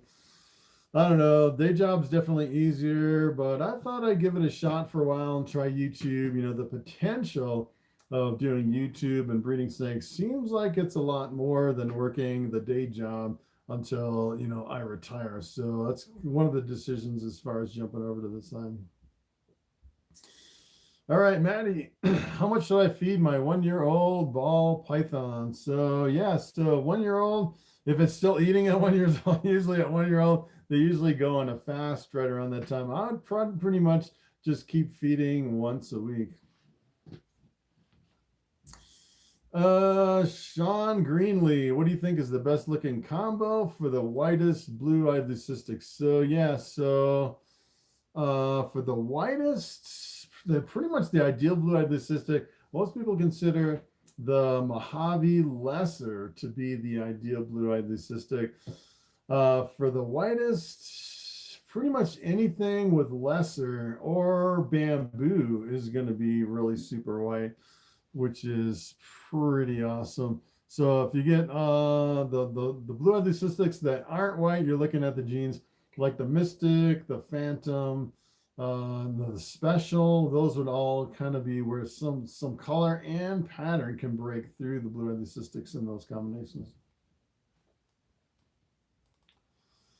All right, so if my snake doesn't need a light, would she be more comfortable without a light? Yeah, so I would say yes, ball pythons are probably more comfortable without a light. So the light's only there for you to look at your ball pythons. The ball python does. As a matter of fact, I think the ball pythons prefer a darker enclosure versus the light.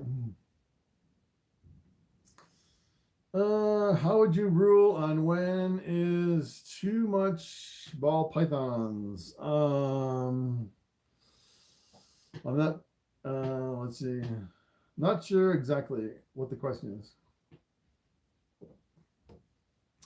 What's the best age to buy a ball python for having as a pet? So I would say if you're looking as a pet, oh, you could buy one at pretty much any age. I would probably target anywhere from like 300 to 400 grams, something like that. Something that's not too small is a hatchling where you might have some problems feeding it. Nothing that's over 1,000 grams, you know, anywhere from 800 to 1,200 could be coming up into the 1,000 gram wall where they start fasting at that point. So you know, about 300 or 400 grams are still eating pretty good, and they're not too bad as far as feeding.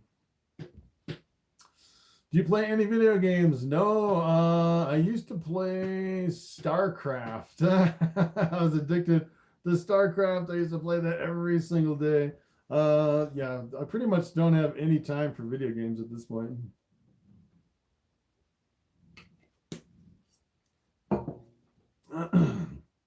Temp Battery 54. Hey, Chris, big fan. What is going on? Does Bobby have any other genes? No, Bobby doesn't have any other genes. What are some ways I can help my ball python shed if it's not humid enough? So yeah, if your ball python gets stuck in the shed, pretty much what I do, I go through all my ball pythons every single day and I just kind of peek in the tubs, make sure the water's not full of coconut husk, make sure it doesn't stink, you know, if I have to go and spot clean. And I also check for sheds every single day on all my snakes.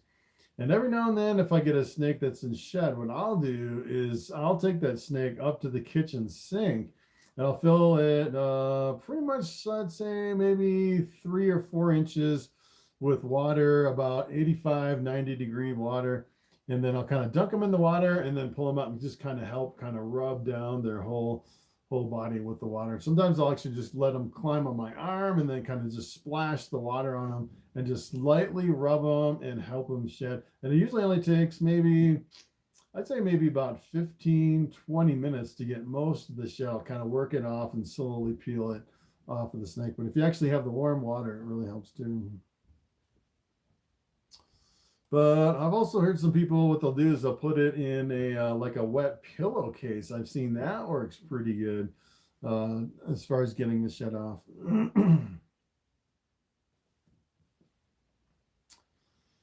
Let's see. What's the best substrate for your snake eggs? Yeah, so I actually use, Bobby's kind of crawling away from here. Bobby's like, all right, it's been how long? We got 15 minutes left. It's almost 3 hours. All right, so what I use for my snake eggs, I use 50% vermiculite, 50% water by weight. So what I'll actually do is I'll weigh out 150 grams of water, 150 grams of vermiculite, and then I'll mix it up together. And then I'll put like a plastic grating over the top of that. But I've seen people use anything. I've seen people use perlite. I've seen people use sponges and water. I've even seen people take just a plastic grate and then suspend it over just water underneath in the egg box. So there's a lot of things that you can, as long as you keep the humidity in there, it doesn't really matter. Let's see. Let's see.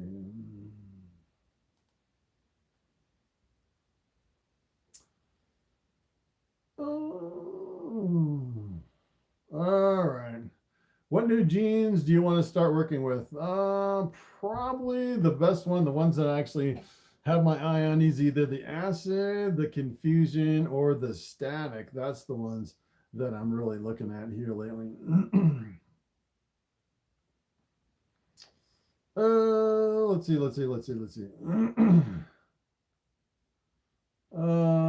What would you pair a candy leopard female with? Wait a minute. I think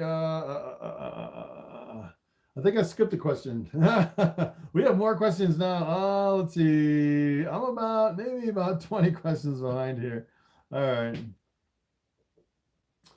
Let's see. Mariah, when do you know a rat is weaned and when I can take it off my male back in the mix? So yeah, so I kind of had this problem when I started raising rats, is I was weaning some of the rats too early. And let me tell you, if you actually take a rat that's not completely weaned from the female and try to put it in a separate enclosure and feed it like a regular rat, it does not thrive. It almost looks like sickly and just almost like it's wasting away. You can definitely tell. So I would probably leave it in with the female probably longer than you would think, until you know for sure that rat is definitely weaned. I'll leave them in there as long as possible. As a matter of fact, I'd probably leave them in there if you can, until you can actually tell the difference between the males and the females. Usually when it's really apparent, when you can see the males, when they kind of fully develop and you can pick up the tail and you can tell, yep, this is a male. That's pretty much the time when you can separate the males, the babies from the parents. But the problem is if you keep them in there too long, and then the female has more babies, and then you have too many rats in there, the new babies can get trampled. So that's another thing you have to watch out for with the rats. Fit to be nice. Nice, you got me into the bamboo because of Bobby. Yes. Will you have any hatchlings that will look like Bobby? Yes, I think I will have a lot of bamboo hatchlings this year. I kind of increased my number of pairings with my bamboos because I knew a lot of people wanted the bamboos. All right, so Benji's Exotic Beauties. What would you pair a candy leopard female with? So candies are pretty expensive still.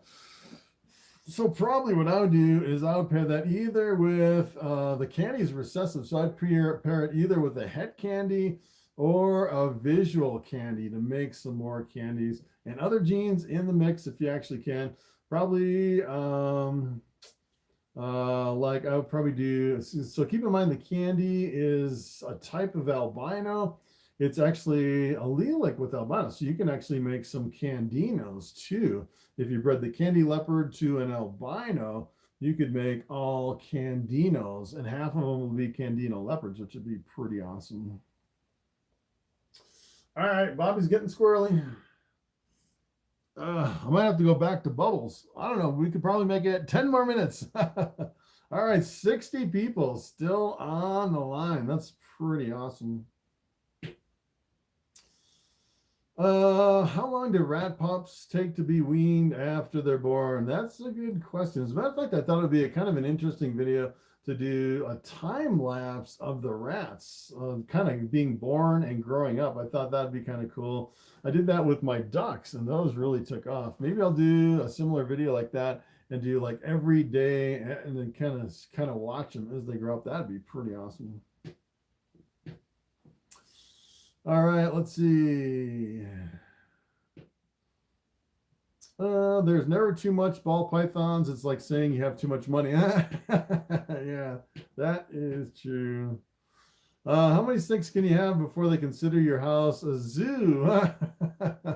Yes, my house is pretty much a zoo. I guess you can kind of consider this place to be a zoo. I have so many animals here. What started your career? Yeah, so when I got into ball pythons, actually, I was actually working at the laboratory when I was a chemist about 6 years ago, and someone came up to me in the lunchroom and showed me a picture of a scaleless head ball python that just sold for $45,000. I was like, what in the world is going on with snakes and ball pythons? I had no clue about reptiles, and I'll never had a pet snake, which is kind of crazy. And that's kind of just the interest and the fascination kind of grew from there, which is pretty wild. I felt like I kind of missed out on 10 years before. If I'd have known about ball pythons 20 years ago, I would have definitely jumped into the game a lot earlier. All right, when you pair a black pewter super stripe, let's see, what would you pair? Let's see. What would you pair to a black pewter super striped super specter? Okay.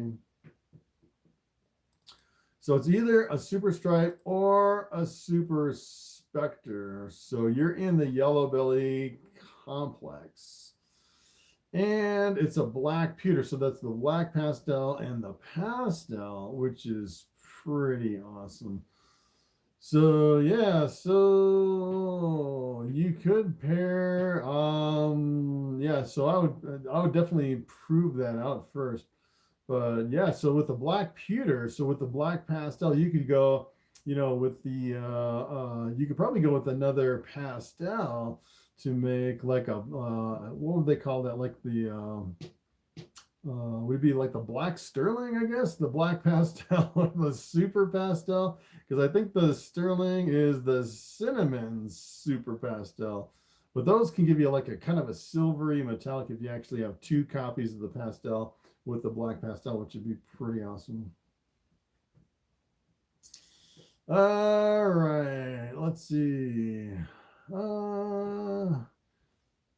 Would you buy spider morphs, breeder size females, or not even bother? That is a good question. So it really depends on if you want to get into the spiders or not. So yeah, I would definitely do a little. As a matter of fact, I just dabble in the spiders a little. I pretty much sold all my spiders except one female that's a pastel spider, desert ghost. And if you can actually make some, you hit the right genes with the spider, you can make some amazing combinations.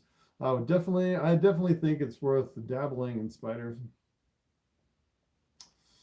Let's see, can you breed any two snakes together just to see what you get, like panda pied and bamboo butter, or you're only supposed to breed certain snakes together? So yeah, you can pretty much breed anything. There are lethal combinations, so you really don't want to breed a spider to a spider or a spider to a champagne. There's some genetic defects you might want to avoid. There's a few things you might want to be careful of. As a matter of fact, I have a few videos on like genetic defects and what snakes not to breed. But just with a few exceptions, you can pretty much breed just about anything together.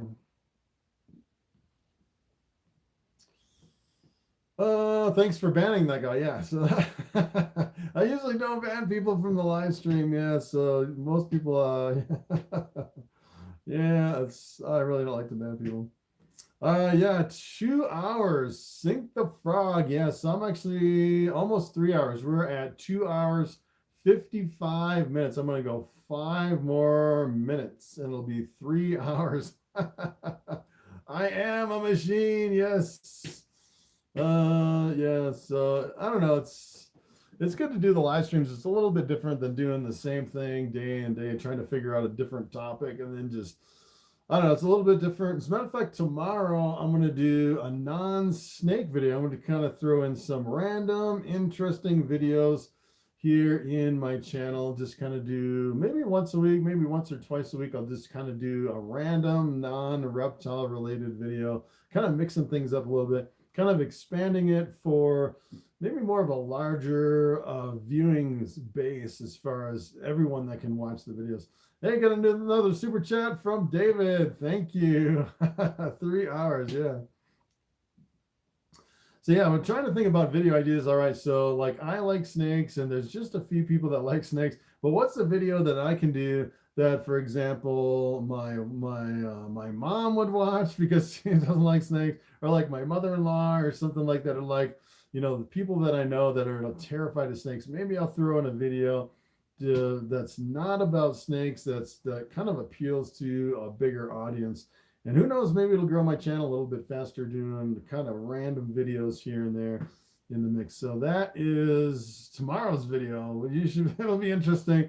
Hopefully you'll like that video. It's kind of an interesting non-snake related video, something a little bit different just to mix it up. Let's see. So did you make bamboo? I can reproduce the bamboo. I don't know if I'll make the bamboo. What is the oldest documented ball python? So the oldest documented ball python that I'm aware of is they actually had a ball python. I think it was in a zoo somewhere that laid eggs without a mate, which was pretty interesting. It was like a parthenogenesis type of situation where a female ball python laid eggs. And they actually said that ball python, I think it was 63 years old, which is pretty amazing. Probably one of the oldest recorded ball pythons, which is pretty well. Still laying eggs at 63 years old, which is kind of crazy. What is my favorite snake? My favorite snake is Bobby. Starting to mellow out a little bit. Finally, just kind of hanging out on my shoulders. Yeah, if I can only have one snake and if they came in and took all my snakes and said I can only have one, I would definitely keep Bobby. He is my #1 snake. How much do you need to earn a year to move from hobbyist to LLC? So, yeah. Wait a minute, this is a trick question. Are you from the IRS? This is like a tax question. Oh, look, it's time to go. So Yeah, so technically, as a hobbyist, if you make any money at all, you're supposed to pay taxes on it. So you can pay taxes as a hobbyist, or as an LLC. I've seen some hobbyists actually kind of register their hobby as an LLC. So it gets a little bit confusing. So I would say, so for example, it's almost like a different class. So a hobbyist is more of like a sole proprietor, where if someone sues you, they can sue you for everything: your house, your property, your money in the bank. And as an LLC, it kind of limits, it's a limited liability company, where if someone sues me, they can sue me for up to the amount of, I'm not sure exactly what they can sue me for, but usually it doesn't go into where they can actually take my house if they sue me, or my personal possessions.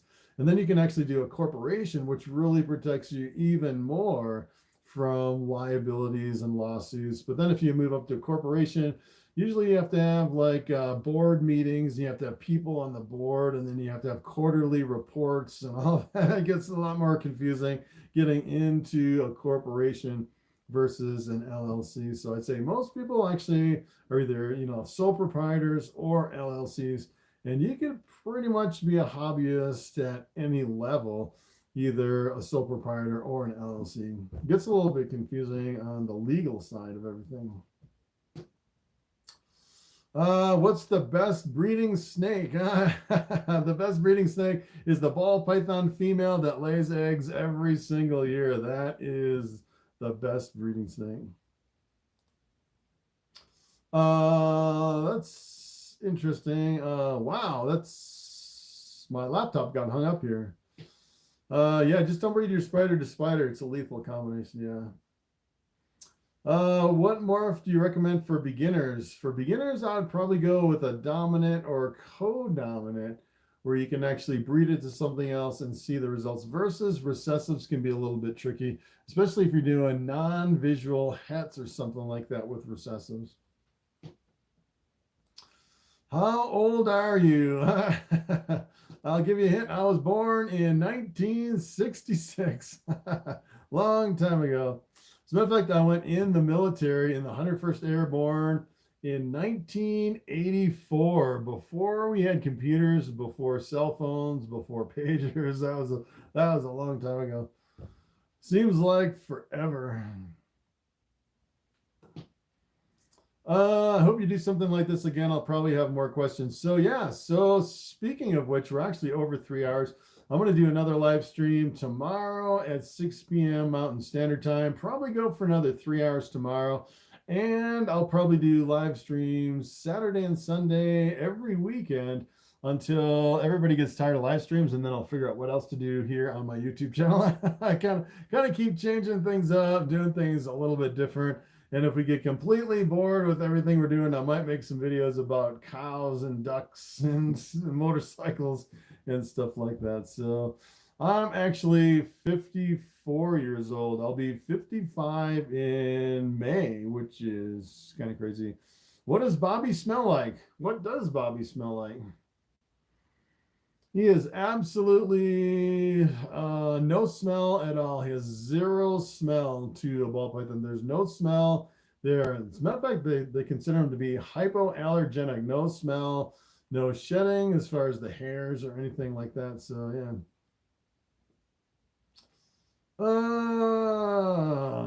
All right. What is your longest snake? My longest snake is Lucy.